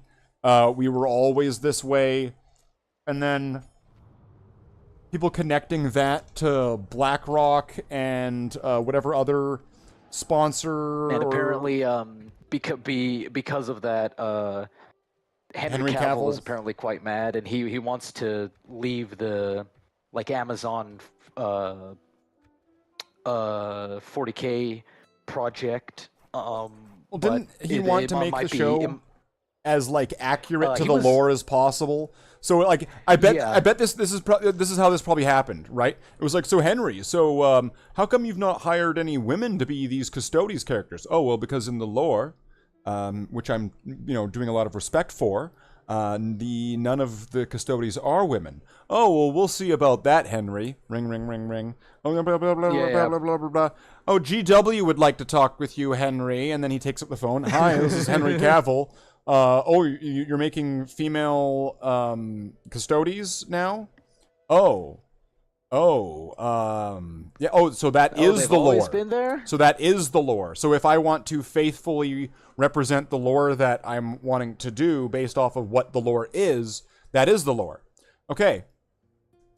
All right. And then Dragon's Den or whatever, he was just all right, I'm out. And on that note, I'm out. It's definitely not a satire anymore. Yeah. So I don't, although chances are he might not be able to leave because he probably has a contract of some sort. I mean, what are they gonna do? Most Put him in likely. prison? You'll have to pay a fine. Yeah, I guess I don't know what Right. what the consequences of breaking a contract are. What, 30 I lashes? don't. Like, Yeah. You get whipped with an iron chain. well, does he have to paint his Custodes pink and give them tits? What's the Yeah. what is the consequence if he doesn't do it? But although I've also heard at the same time that him not wanting to do it is just some Reddit post that there's no support behind. At this moment we really have no concrete information. It's really just hearsay. So I mean, so disclaimer to anyone watching: none of what we're saying right now is 100% true. But I mean, it's clearly it's the foot in the door, where there's the thing that never was once one way, and now it's being changed, and the transparency of it being for drunken, critical drinker, the message, right? It's just fucking obvious, that I would want to say that is the motivation or the spirit, the thrust, the injection into it. Virtue signal. The virtue signal. So it's and yeah, they do it to just get brownie points for people to go like, oh wow, there's female custodies, even though people who would want that kind of stuff probably don't even buy the models or play the game. Tourists, I believe is the common popular yes, term indeed. nowadays. Yep, the tourists, tourists, tourists, the people who don't really have an interest in it. Yeah, they just want to stick their fingers in your soup, and then and they don't want to eat any of it. They just want to like tell you how to have like, here, let's crush some crackers. You know what? I think you want some more salt and pepper, but like you didn't want any of that shit. Yeah. And they're not going to eat it. It's not their soup. It's your soup. They just kind of wanted to tell you what to do with your thing. And then it's always under the guise of like, oh, but it's protecting people. Don't you realize that hundreds of people feel marginalized by not being represented in 40K and by having people that look and act like them being brutally murdered by orcs, demons, and robotic fiends from the far past that fought space elves? I need to see. Don't you see these people? No, they need to see themselves in every. Yeah, no, but here's the next step. Here's the next step. Let's Anita Sarkeesian this for a second, right? Let's map this out.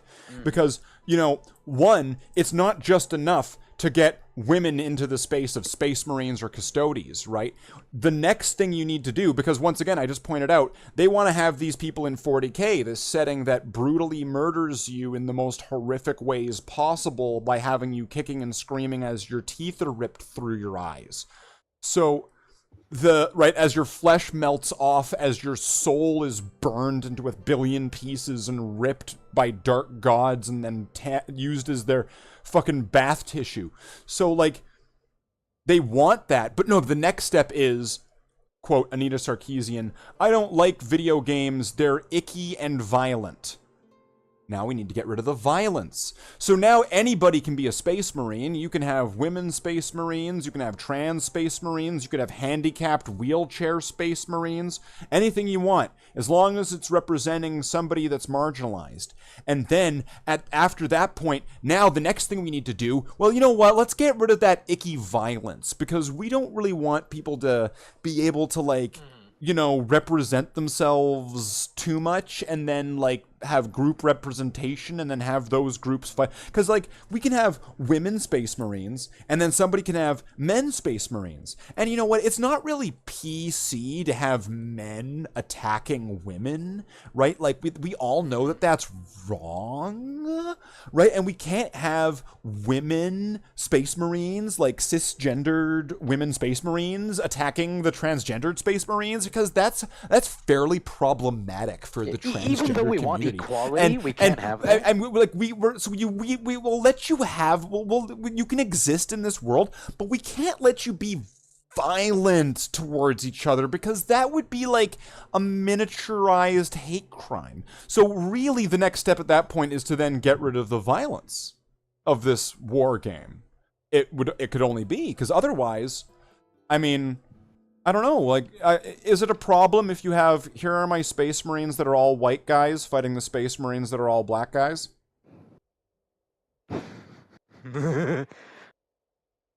Yeah, I'm sure there's... Is that a problem with anybody? Right? Now, if that suddenly is a problem for any sort of reason that anybody could point out, yes or no, then it opens the floodgate to, suddenly... you can represent yourself, but you have to do it in a diverse way, where you can have your Space Marines, but they have to have one of everybody, right?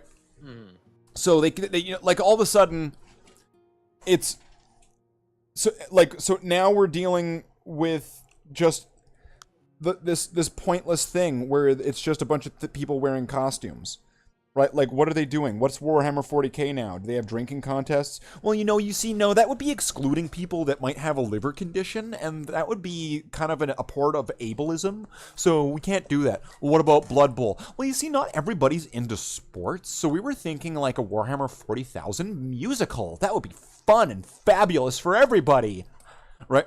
So that's the direction. Like, because, like, think about it where, okay, you know how there's this divided fandom where fandom's completely fractured, but really it should be more united. Like, I would say people that like Star Wars should be linked and teamed with people that like Star Trek and 40K and fucking, I don't know, Ben 10 and fucking Avatar, Angela Anaconda. I don't fucking give a shit. Fandom should be connected so that way fandom, in a way, knows how to protect itself or knows what's coming up. Because, that picture of where death is going and knocking on all the doors? Yeah. Well, if somebody... it's just like... If everybody came out of their door all at once... Now, I get it. It's death. He fucking touches you, you die. Yeah. But if everybody gets out of their door all at once or sees what's happening and recognizes it, and they band to get... If fandom is united and not divided, right? You must unite the clans. Unite them, right? The beacons are lit. The beacons... 40K calls for aid. The beacons are lit. Friendship is magic calls for aid. Wait, is no one coming? What, anyone? All right. 40K died alone. No, but no ponies.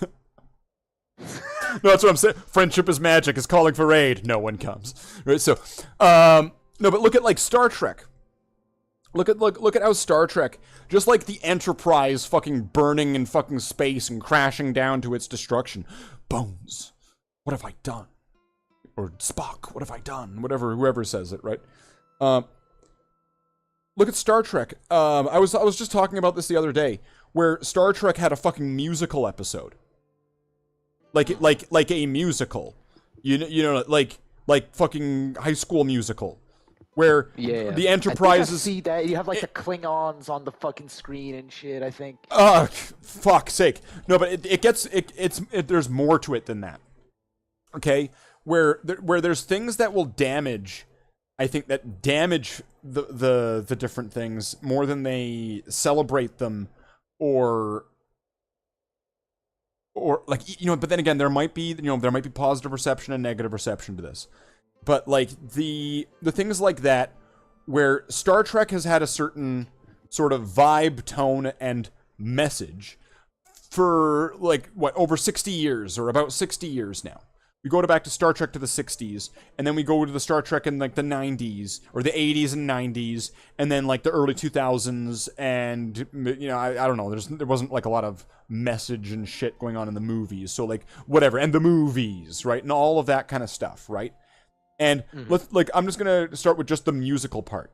Star Trek has had parts that have had singing and music, but they've done it in a way where it was part of the world that and it felt natural in the world is what's going on, and it didn't need some really special mechanism to explain away doing a fucking TV trope like this fucking hard.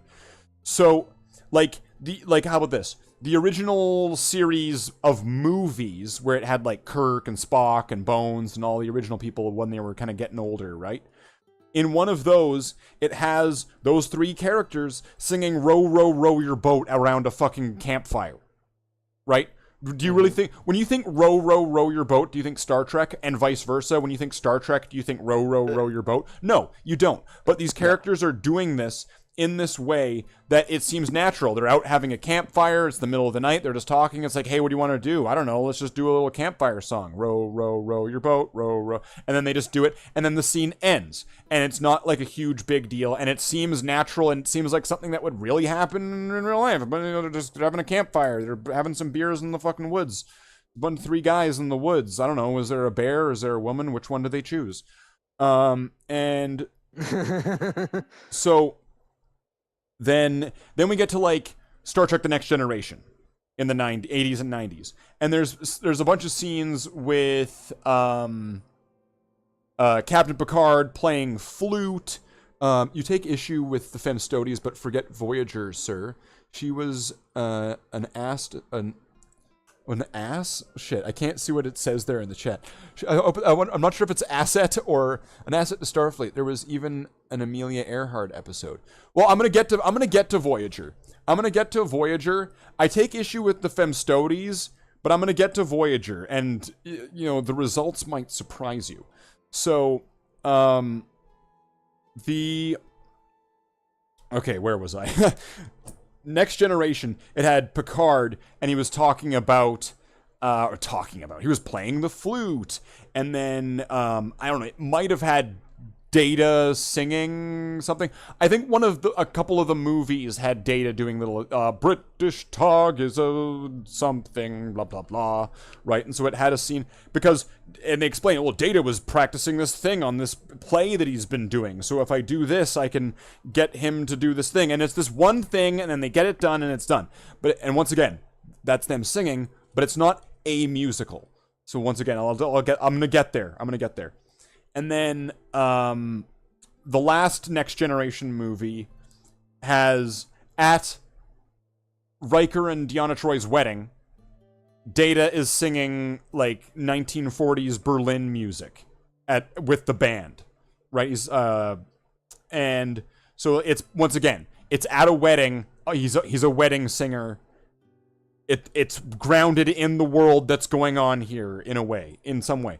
The flying, doing the thing in the code, that might be a little bit more like this, but like, I mean, the Next Generation movies weren't good, but then we get to Voyager, and then we have Robert Picardo's the Doctor character, who his character loved to sing, and there was a whole episode dedicated to him singing on some planet and doing a whole opera show and all of that. And like, there was an alternate version of him that like tortured Seven of Nine like a fucking Nazi scientist, and he sang, and he got her to sing by like stimulating her brain and shit like that.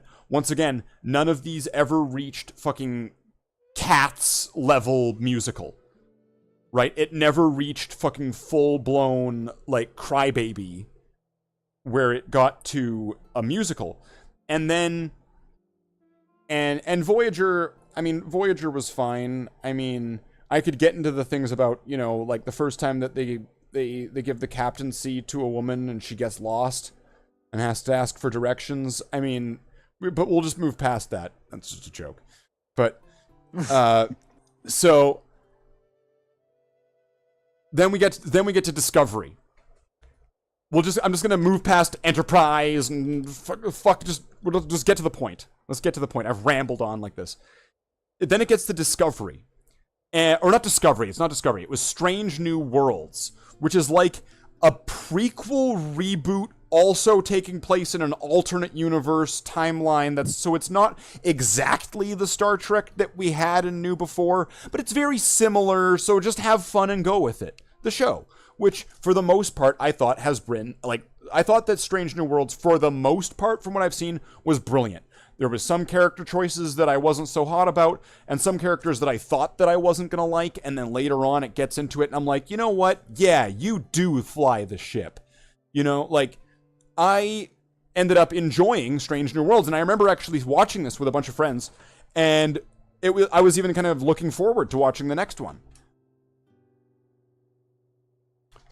And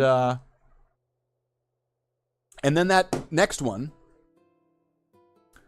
was the musical episode. God fucking damn it. So, like, this show had One bad apple. This show had its problems from the start. Like, it wasn't a flawless show. A lot of it felt very classic Trek. Like, I mean, like, even 60s classic Trek. It was done in a way that just seemed absolutely brilliant, on point, on tone. There might have been a couple modern audiences kind of moments and things, but like, I could move past those and accept them as because they did them in a relatively tasteful way. So it was like, good. They're doing this right. They're not doing this like fucking Star Trek Picard, where he has to go into the fucking current day America and then complain about ICE agents detaining Hispanics. Like, oh my fuck. So, like, allegory. Like, okay, so now so in Strange New Worlds, it's like a prequel to Star Trek the original series. So Kirk isn't the captain.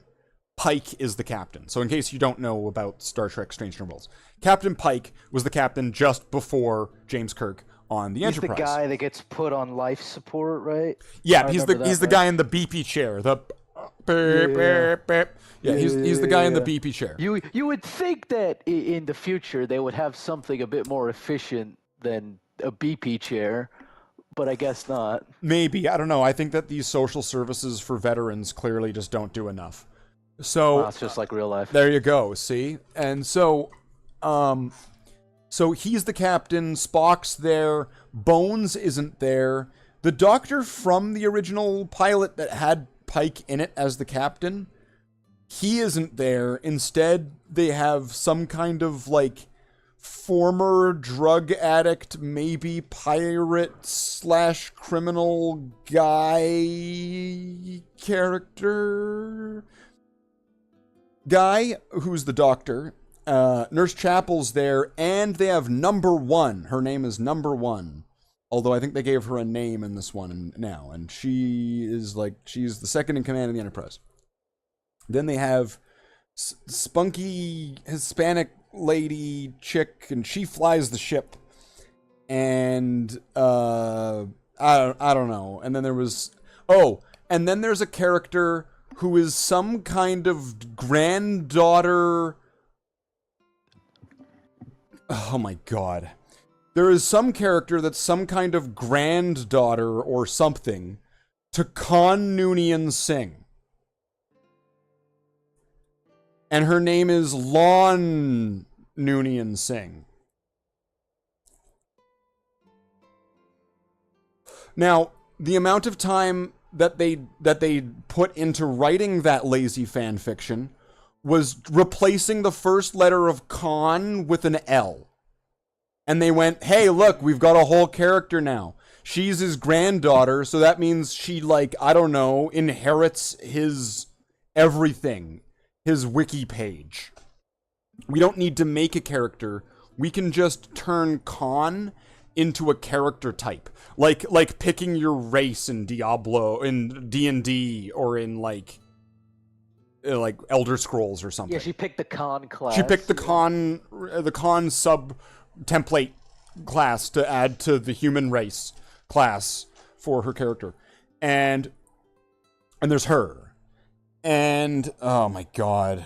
Okay, and she okay, before they get to the musical, she goes to like an alternate timeline or something, and then she meets Kirk in an alternate timeline, and then falls in love with him, and he dies, and then she comes back, and then she meets the Kirk in her timeline, or something.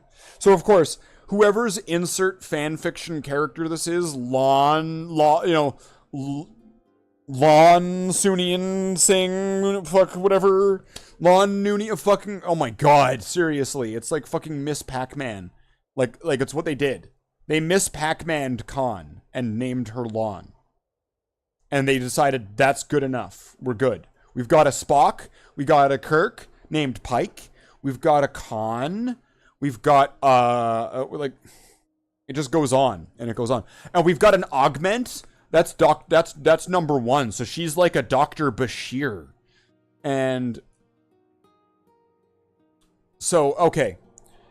Then they get to this musical episode where the Enterprise gets like hit by some kind of subspace field or wave or something stupid that's traveling across the universe. And everything and anything that gets hit by it gets affected in the form of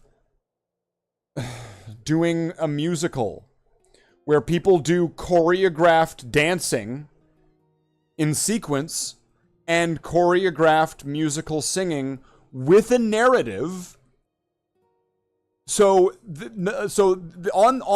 Okay, here's a way to know you're a nobody on the Enterprise. None of the musical songs that people are singing over the next period of time are about you. They're all about the main characters of this show. Because you're just one of the background dancers. So you might as well be a red shirt that gets shot. You know what I'm saying? So like, I'm just thinking about this. There's this wave that's affecting the ship that's just making it into a musical, just happens to only affect the main characters of this show for the sake of their narrative and personal growth and development throughout the series. Their romances, trials, and tribulations that they have with each other and with themselves, internally, inside, as a character, right? And so they have there's even like the lone on your own, I'm gonna be inside sort of like scenes like with like a character on her own in like her room sort of thing, like and then until eventually they solve the musical problem, I don't know, with the power of friendship or something. Fuck, I don't even fucking think I made it through all the way through it. And then at the end, they get a hail from the Klingons, and for some reason, the Klingons all wear gold now. Like they have just butchered Klingons so many times over the last fucking decade with what they did to them in Discovery, making them some kind of Mordor orc thing that's bald, and then they like tried to like backpedal that super hard by making them Mordor orc things with like a little bit of hair on top of their cone head. And then they made them purple or something with golden armor. And that's where we get to the boy band dancing scene where the Klingons come in singing fucking boy band singing. Is boy band singing something that is done typically in like a musical? I mean, Klingons sing, they do opera, right? There's Klingon opera. That's something that's mentioned numerous times in Deep Space Nine with Worf and Dax and stuff, and Klingon operas, and it's like how they record history and shit like that. And so now they're coming up like fucking NSYNC Backstreet Boy fucking knockoff purple with gold armor fucking Klingons. And I couldn't. It was the fucking projectile fucking like diarrhea shit like onto eat the rotten asshole. Like roadkill it was down it with.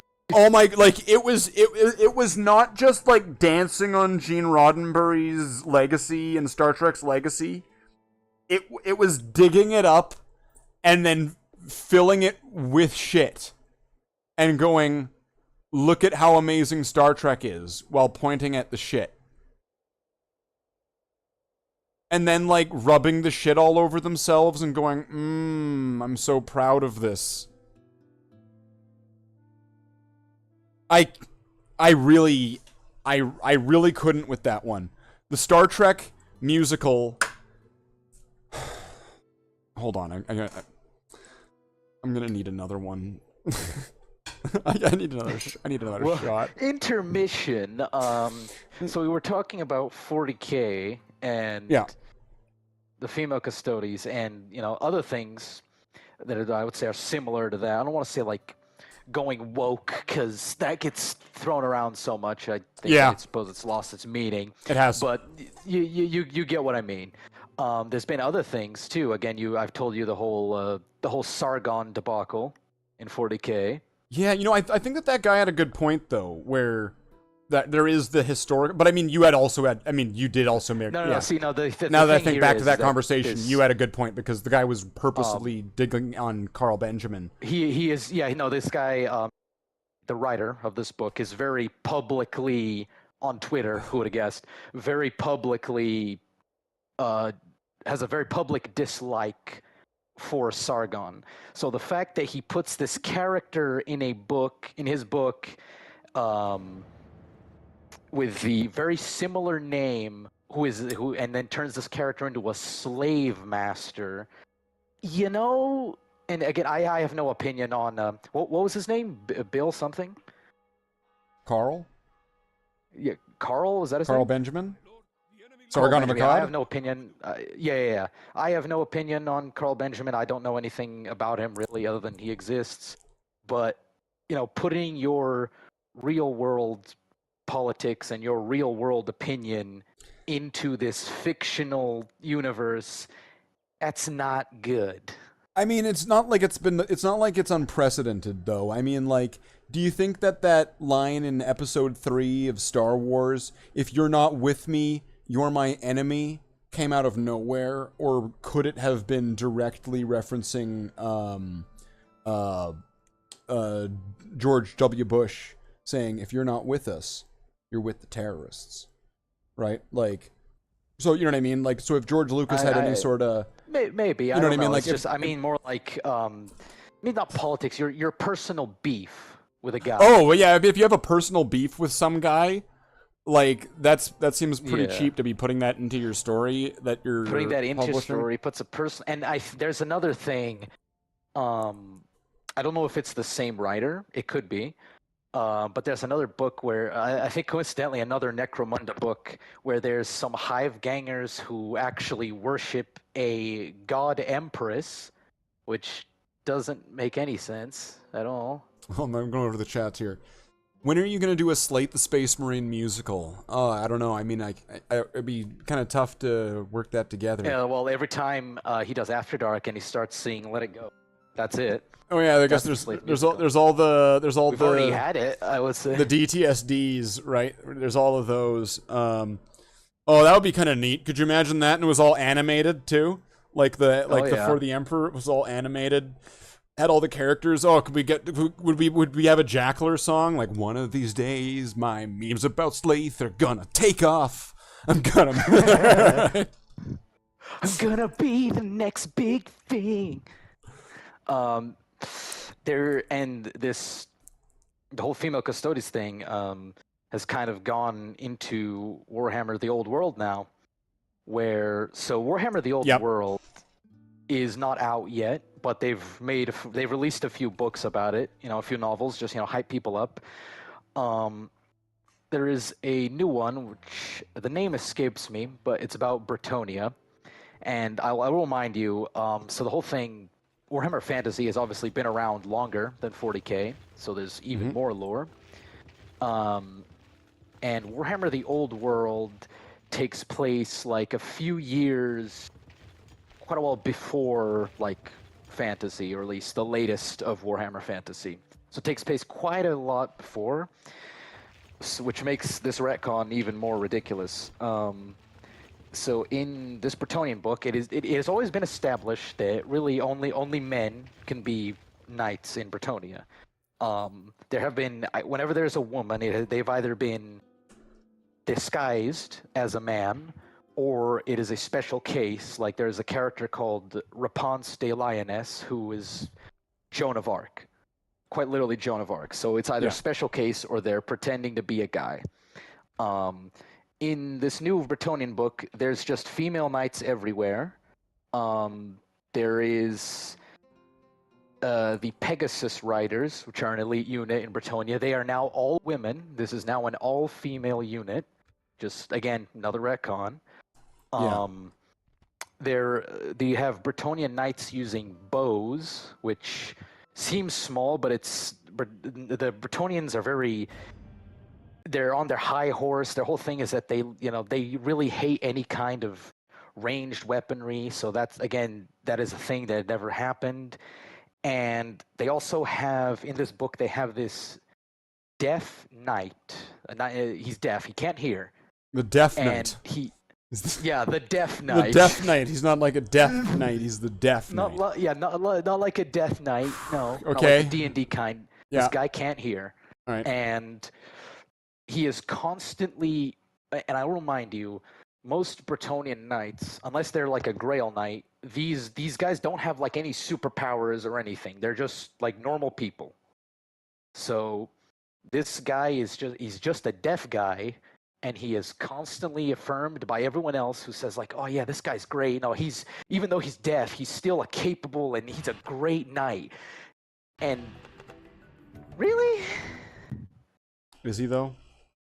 Is he though? Is he Yeah. though? So the whole like female custodies thing is probably going to, or again, I'm not going to say going well because we just had this argument. It's kind of lost its meaning, but Yeah. these retcons, I'm going to say retcons, that fits better. It's gonna happen to Warhammer: The Old World as well, Good chances, and right? very good chances. And again, I start thinking. Remember how there was that thing that it said like a lot of factions aren't gonna be coming back to the old world. So like the Skaven aren't back and the vampires, and I'm here thinking like maybe that's a blessing in disguise because they're not gonna write about these factions, so they're gonna stay out of this shit. So maybe it's a good thing that they're not in the old world. Well, you see, Jackler, a quote from, let's bring this full circle. A quote from that new Fallout show is that the problem is factions. So we need to get rid of all of the factions. Because the problem is factions. We're gonna have one big super faction. You see, if we just get rid of all of the factions, then the problem of factions is no longer a problem. So that's it. That's all it is. We just need to get rid of the factions. All right. Oh, Tony. Does Tony get a cookie? We'll do a Tony cookie moment here. Tony gets to be part of Afterdark. You're our guest, Tony. You get to be here on video. You're the special guest appearance, right? I know that the thumbnail didn't show that, but that's a special surprise treat that he came in. So we got Tony, right? Right. It said featuring Jackler. It said nothing about Tony. Right? Yeah, he's just here. He's my... I've got to redo the whole thumbnail. He's my animal puppet, right? For this... There you go, right? Yeah, see, I long for the return of Chinese Dragon. You remember Chinese Dragon? Chinese Dragon? Gotta get him back. No. Yeah, we gotta get him back. What about the dancing Brazilian girl loop? Whatever happened to that? Oh, yeah. I think I lost it. I have access to your computer. You say that. No, but like I had it and then I lost it. I don't remember where it was from. I had it as like I don't know either. Giant loop. I found it somewhere, and I had I had nothing to do with that other than telling you about it. That's true. It was all me. It was a Slaith production. Your fault, Slaith. It was a Slaith production. Oh wow, the one with the red shoes, right? That burns. Yeah, the one with the red shoes. Oh, it was always the one with the red shoes. And if that's one of those if you know moments. If you're like a long-running Slaith viewer, you know, right? There you go. So, wow, yeah, maybe that might be worth digging into, so I could bring back that. Because you know what, I think that this, just kind of going over that, like the channel improvements.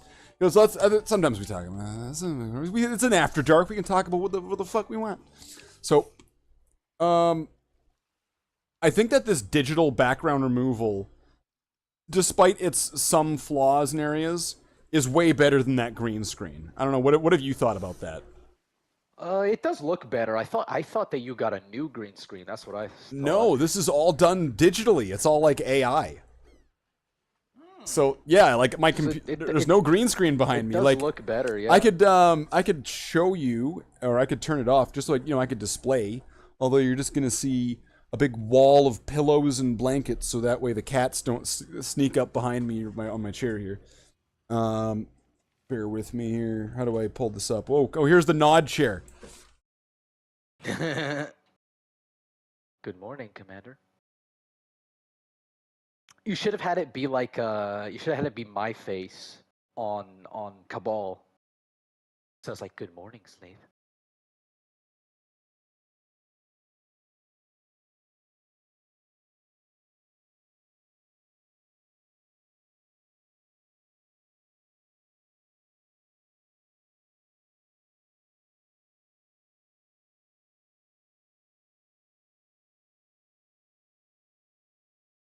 Oh yeah, all alone now. This is the Jackler show now.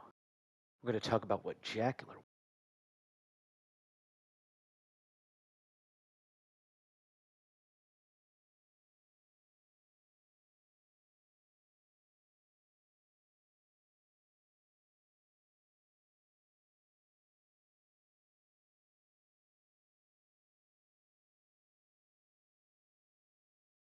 Oh, yeah, Slath, I think you might be muted, actually. Unless you're just not there. Motherfucker, I am muted. I muted Aw, myself. shit. Motherfucker. Well, it's a good... You know what? You know what's awesome about that? Someone finally told me that I was muted pretty quick. No. For like the first time in a long time ever, someone going, "Hey, Slath, I think you're muted." Awesome, awesome, and it wasn't minutes later. So okay, sorry, I had to go deal with the demon cat there. He's being a demon. Yeah, that's right. You're being a demon. You're wanting all the attention and all the treats and all that. Okay, demon. Angel. He's like a demon angel, which is like the most dangerous kind of demon. Yeah, the Nephilim. Yeah, he's a Nephilim. Yeah. So, shit. What were we even talking about? I Oh, was saying, the like, you know, AI. on the Cabal chair, you should have my face on the screen, right? On the screen. So Well, that I don't way- have yeah, your so that- face. What do you mean? If there's Well, never no, been you put the no, see, listen. You use the jackler? jackler face. Oh and yeah, then it's like, yeah. good morning, Slath. Well, what I was gonna do? Okay, here I'll walk you through it.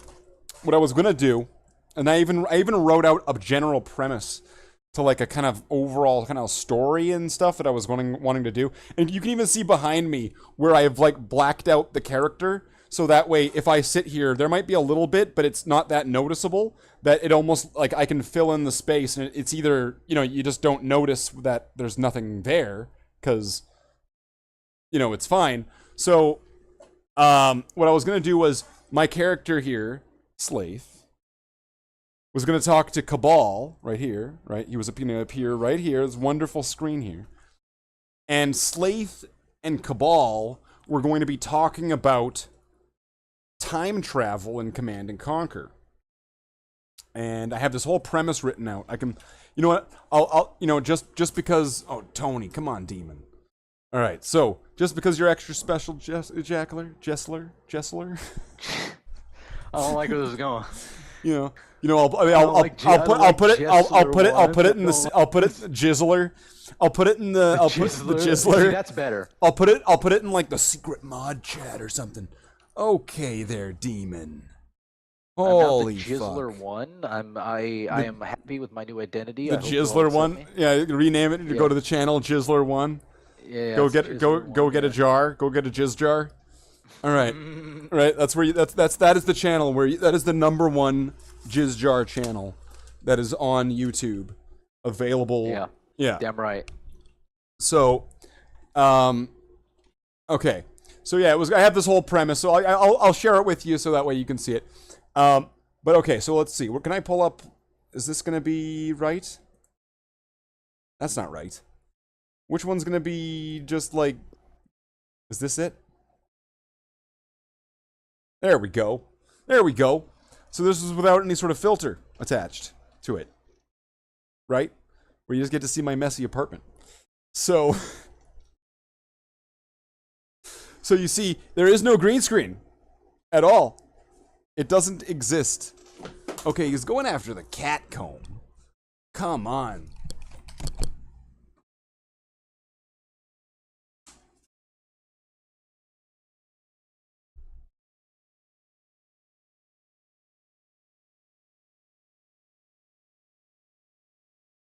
So yeah, no, I think the AI stuff is definitely better. All right, sorry for that brief technical error. We had a terrorist named Tony the Tiger, who's a little cat. So yeah, I think the AI is definitely better Than the unless green you were screen? to maybe get a proper green screen, one that isn't Paper? taped together. With lights Yeah. and everything, and that it's Yeah, all yeah. evenly lit. Okay, here's the problem with that. Okay, have you noticed any sort of key details about this I stream know in there's a particular? big ass bed behind you that it probably wouldn't fit. You know, I got you one even better. Have you noticed that there's a cat that's terrorizing my apartment? There, And a I giant realize fabric that, yes. screen stretched across the backdrop there. okay, yeah, I get it. I'm not saying get one. What I'm saying So- is, unless you were to get one, then the AI is definitely the way to go. Yeah, so it's that. I would say green screen is out, just because, it doesn't really work. But that's fine. That's fine. We don't need it. I don't need no stinking green screen. And What do you think we are, professional? we don't need no stinking badges. And, so I think that that's been pretty good. Putting things to the lowest latency, I don't know if I did that on this stream or not. I'm hoping I did. I don't know. I've definitely noticed it's much faster. When I type something in, basically instant. So that's much better. I think that's definitely the play there. Yeah, like it's in the chat. It's there. I'm reading it faster. I also recently have upgraded my internet, so my internet is also faster, as well as the computer being much better. And then having this wonderful new webcam that I was given, and the other one that's useful for the cat sort of thing, right? So like there are a lot of little things there. All the access to a variety of much newer games. Because geez, like I was playing games. Every game I was playing was from like 30 years ago. Right, like so, it's nice changes here. Like so, I'm pretty happy with the way things have changed. So I'm glad to hear that it's noticeably better. What the fuck?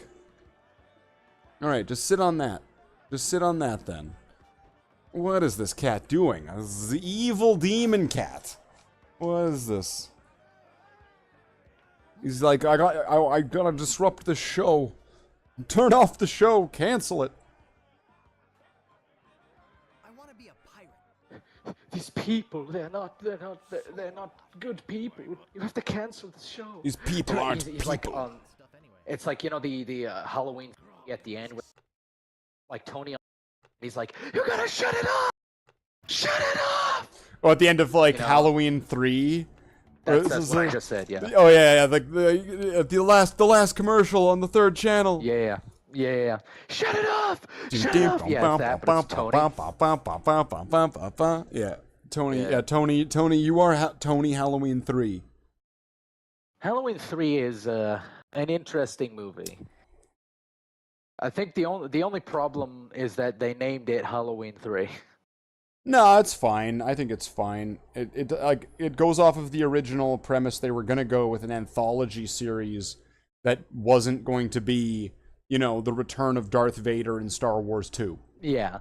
It's just the thing is when after the first one, and at least Halloween 2 as well, you start to think like if whenever you think of Halloween, you think of Michael Myers. There's really no way around it.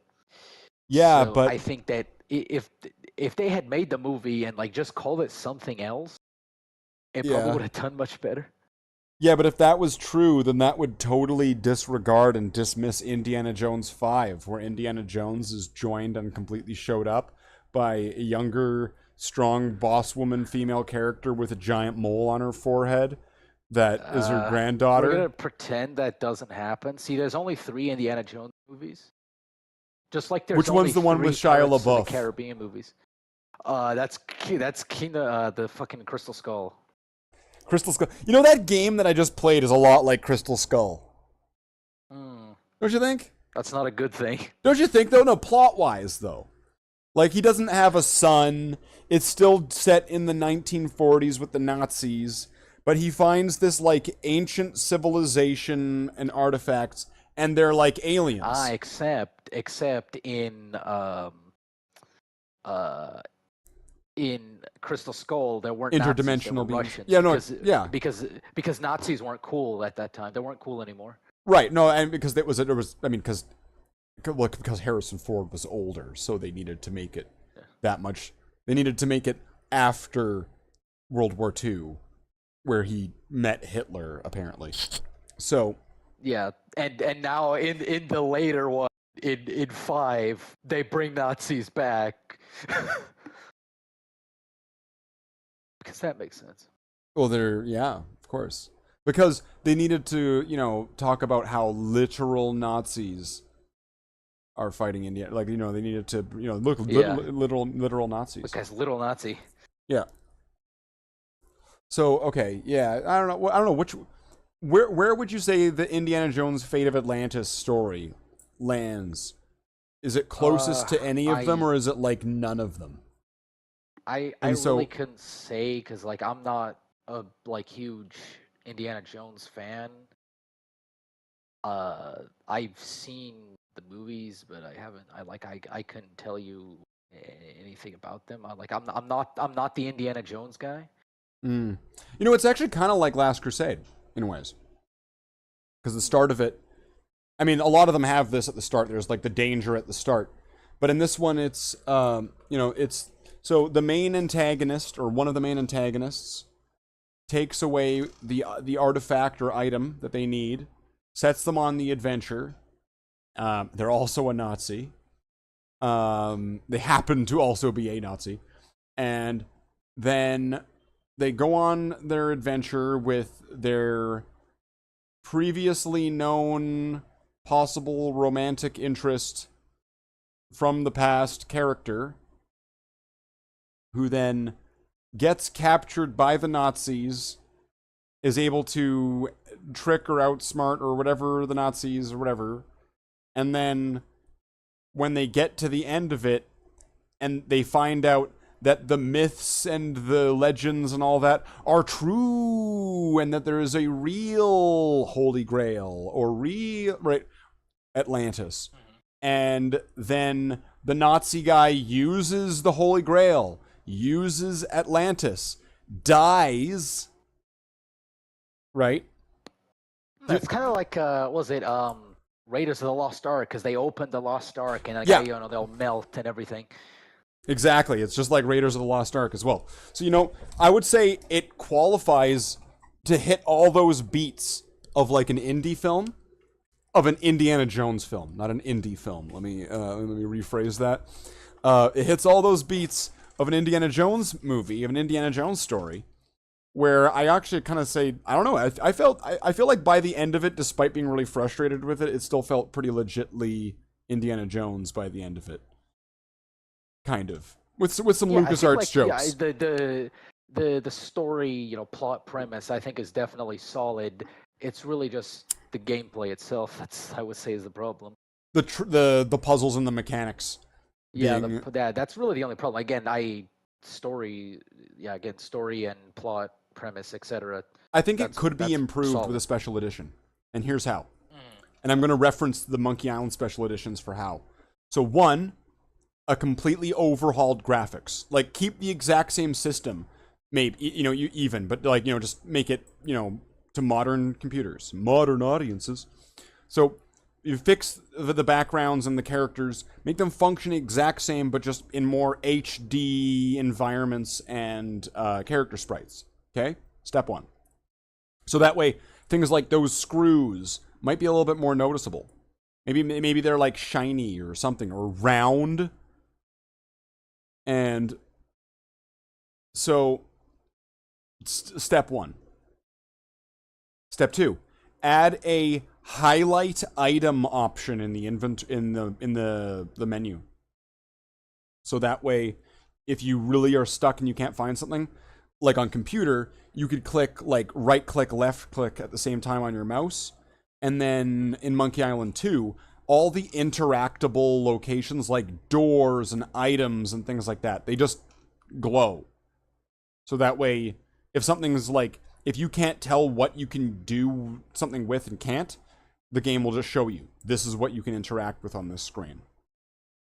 And that would make things a lot easier, for one, because sometimes it's a little bit, what am I even supposed to be clicking on? Although, that might be unfair, because there's parts of the game that are intentionally blinding you, like where you're in the dark. So if everything lights up, how does that affect you being in the dark? So either way, there would have to be some compromise to that. 3, clean up the voice files so they don't sound like they're being spoken through a tin can, and that there's a weird buzzing sound through everything. I noticed that when anybody spoke, and it actually was just painful to listen to. Most of the dialogue in that game, it sounded really buzzy and mechanical, like a robot, and it wasn't good. They might not be able to fix it because it might have been the microphone they used at the time. They might have to completely overhaul everything and completely do all the lines with completely new voice actors. Which, what the fuck at that point, right? What kind of thing are they? What are they expecting? What are they gonna? They're not gonna do that because it's not gonna make money. So, and then after that,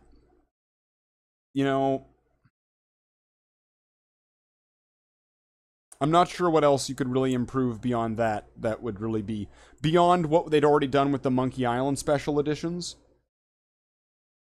and how that compares to the original games.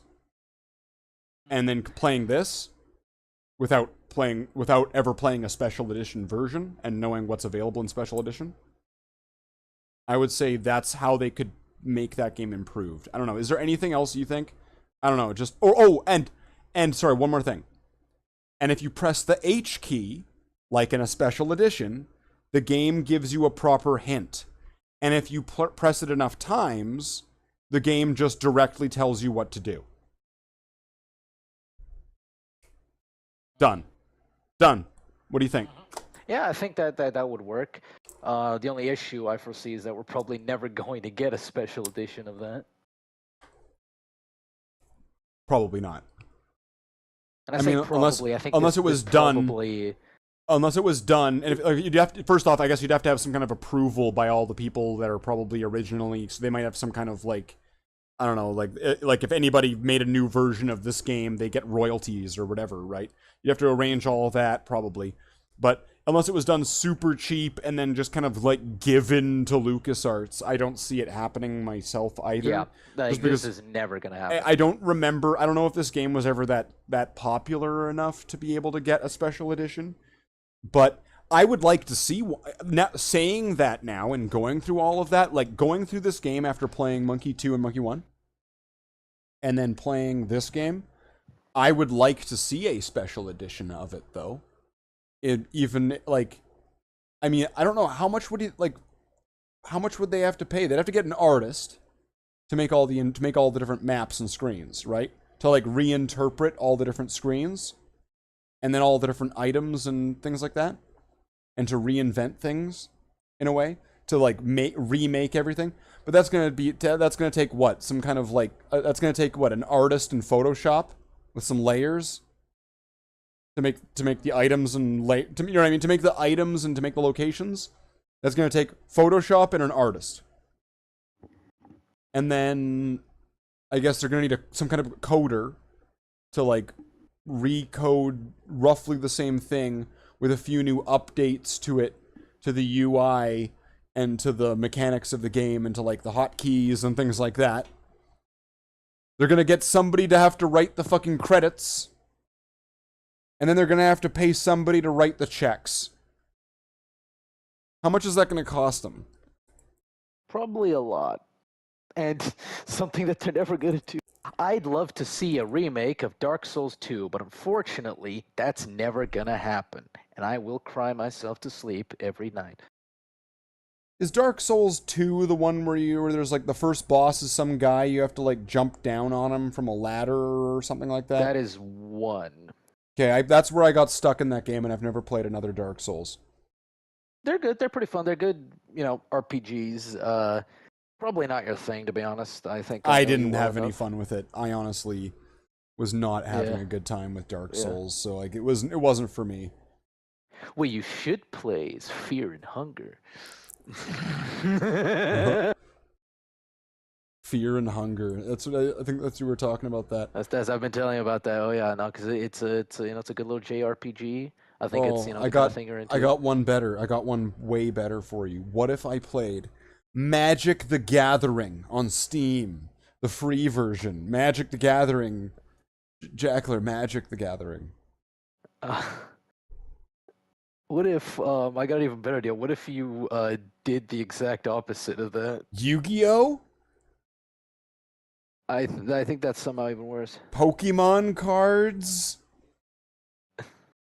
Digimon cards, right? Those were might as well cooler. just play an actual Pokemon game at that point. How would I do that? I'd have to get an emulator or something for that, wouldn't I? Well, I've been playing. I've been the first time. It wouldn't be the first time, but I've been flying pretty pretty by the sales, by the books, playing just Steams and stuff for it lately, right? Have you noticed? I've been a very good boy. So, Yeah. oh yes, quite indeed, good chap. Get a cookie. You won't be. We won't whip you with an iron chain. Oh, we don't say tonight. those. We don't say the C word. That's gonna get. It's gonna get Tiger all over here, all crazy. You look like Tony. You look like Garfield. You are gigantic. He like, needs a lasagna. That's you why don't- he's angry. He you don't doesn't e- want cookies. He wants a lasagna. Like you don't even look like modern Garfield. You look like like the original Garfield, where he looked like a cheese wedge, where he looked like just like a giant like just mound of cat. You know, Tony, I love you. You're my cat. But we gotta figure out something about your weight. Does that make Abby normal then? Kind of, but Abby's older than Tony. Abby is 13. She'll be turning 14 this year. And Tony is 4 and will be turning 5 this year. I think I have that right. Jeez. Getting old. You don't even know your What a cat's terrible age. father you Or are. cat father. Oh, jeez, that sounds terrible. We'll never say that again. So let's see. We're rolling on to the third hour. How are we doing with time, Jackler? How are we doing here with time? Are you good with time? I'm pretty good. Should probably wrap it up soon enough. Maybe Soon enough. last, I don't know, 30 minutes, something like that. I don't know. Last 30 or so minutes? Okay, just wanted to check just to make sure we're not going over time with anything. Alright, I mean, like, so we did the Custodes. We got did that. Fallout. We did Fallout. We did the We Custodies, talked about the channel. Indeed. Talked about the cat. Talked about, Naturally. I mean, the cat always comes up in. of course, I mean, always the goddamn cat. Right? I'm stumped. I got nothing. This might be why we don't do After Dark very often. This may be why we don't do After Dark very often. Because there's just not always a lot going on to be able to like really jump in and talk about. And then in either of our lives. Well, I suppose, mean, yeah. otherwise we just get up every week and we just say the same thing, and it just becomes the same like ritual routine just to say the same thing. Hey, let's talk about Jackler next Saturday night. You want to talk about Fallout, female custodies, the cat, Yeah. the channel? In fact, I think on the last After Dark, you actually had this same rant about the Star Trek musical. Oh, did I? Yeah, you did. I'm 90% sure you did. You know what? Then let's make that a thing. Every Saturday night, you can hear Slate the Saturday night we Space rant Marine about Star rant about Trek. Star Trek Strange New Worlds, the fucking musical. We can go over it in detail. We can analyze each scene. We can go over it slowly, second by second, and with a filter over the review screen. it. Oh, yeah, we'll put it reverse and then put a filter on the screen and take off the audio and then do everything frame by frame, second by second, so that way there's absolutely nothing to be copyrighted about it. It's completely No, fair we're gonna use. deep fry the image and add a stupid fucking JPEG onto it. That's right, absolutely. Okay. Yeah. I don't know. Ah, jeez. Every Saturday night. Every Saturday night. Saturday night, bumps, come on, Saturday night, gonna be alright. Jeez, this is why I need to get GTA 5.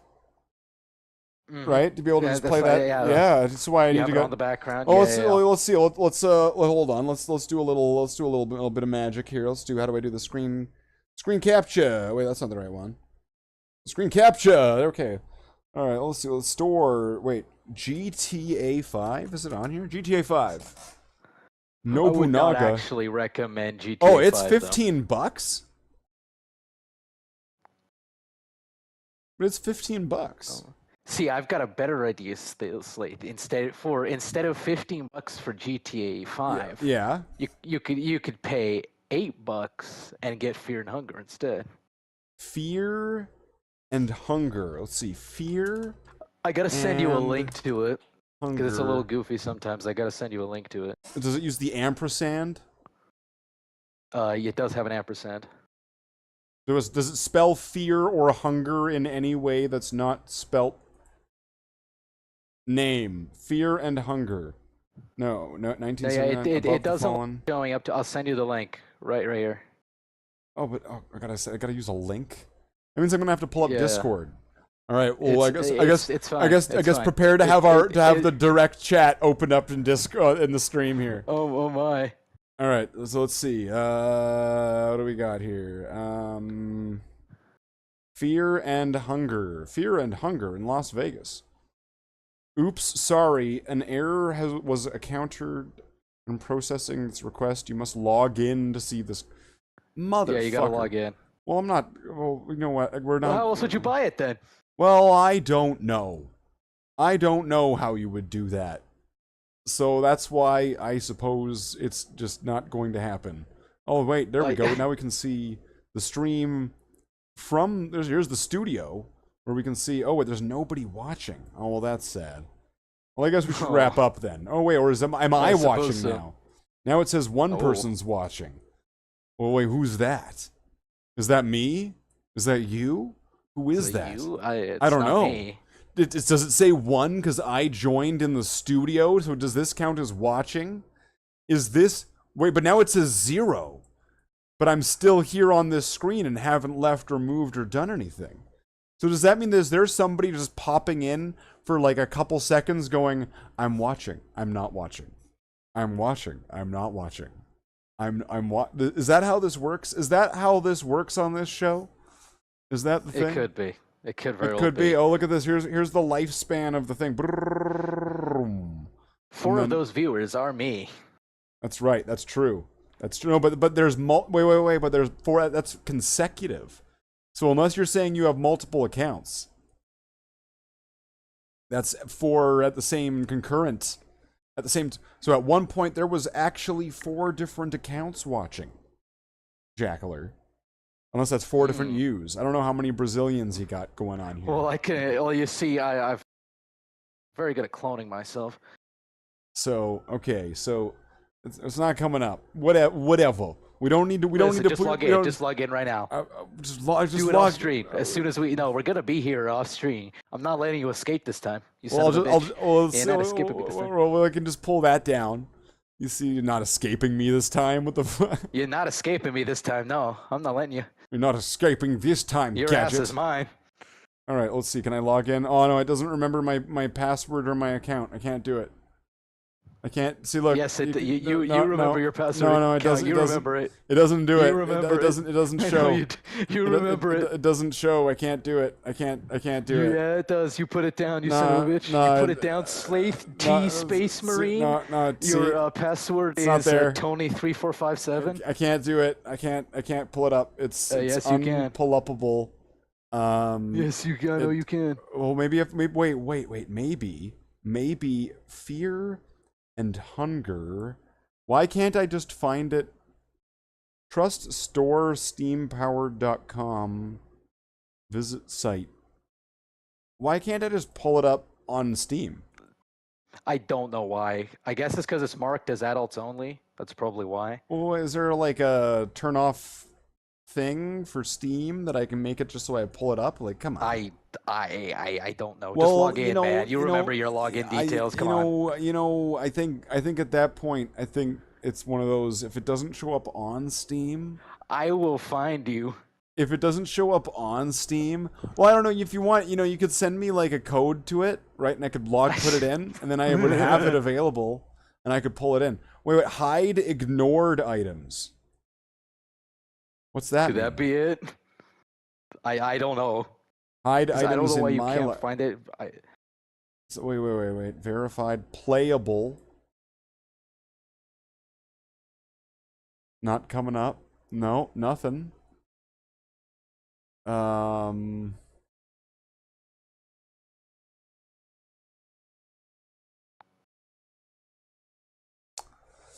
don't know. I don't know. I do not know. Do you actually don't remember your login stuff? I really don't. Oh shit. And so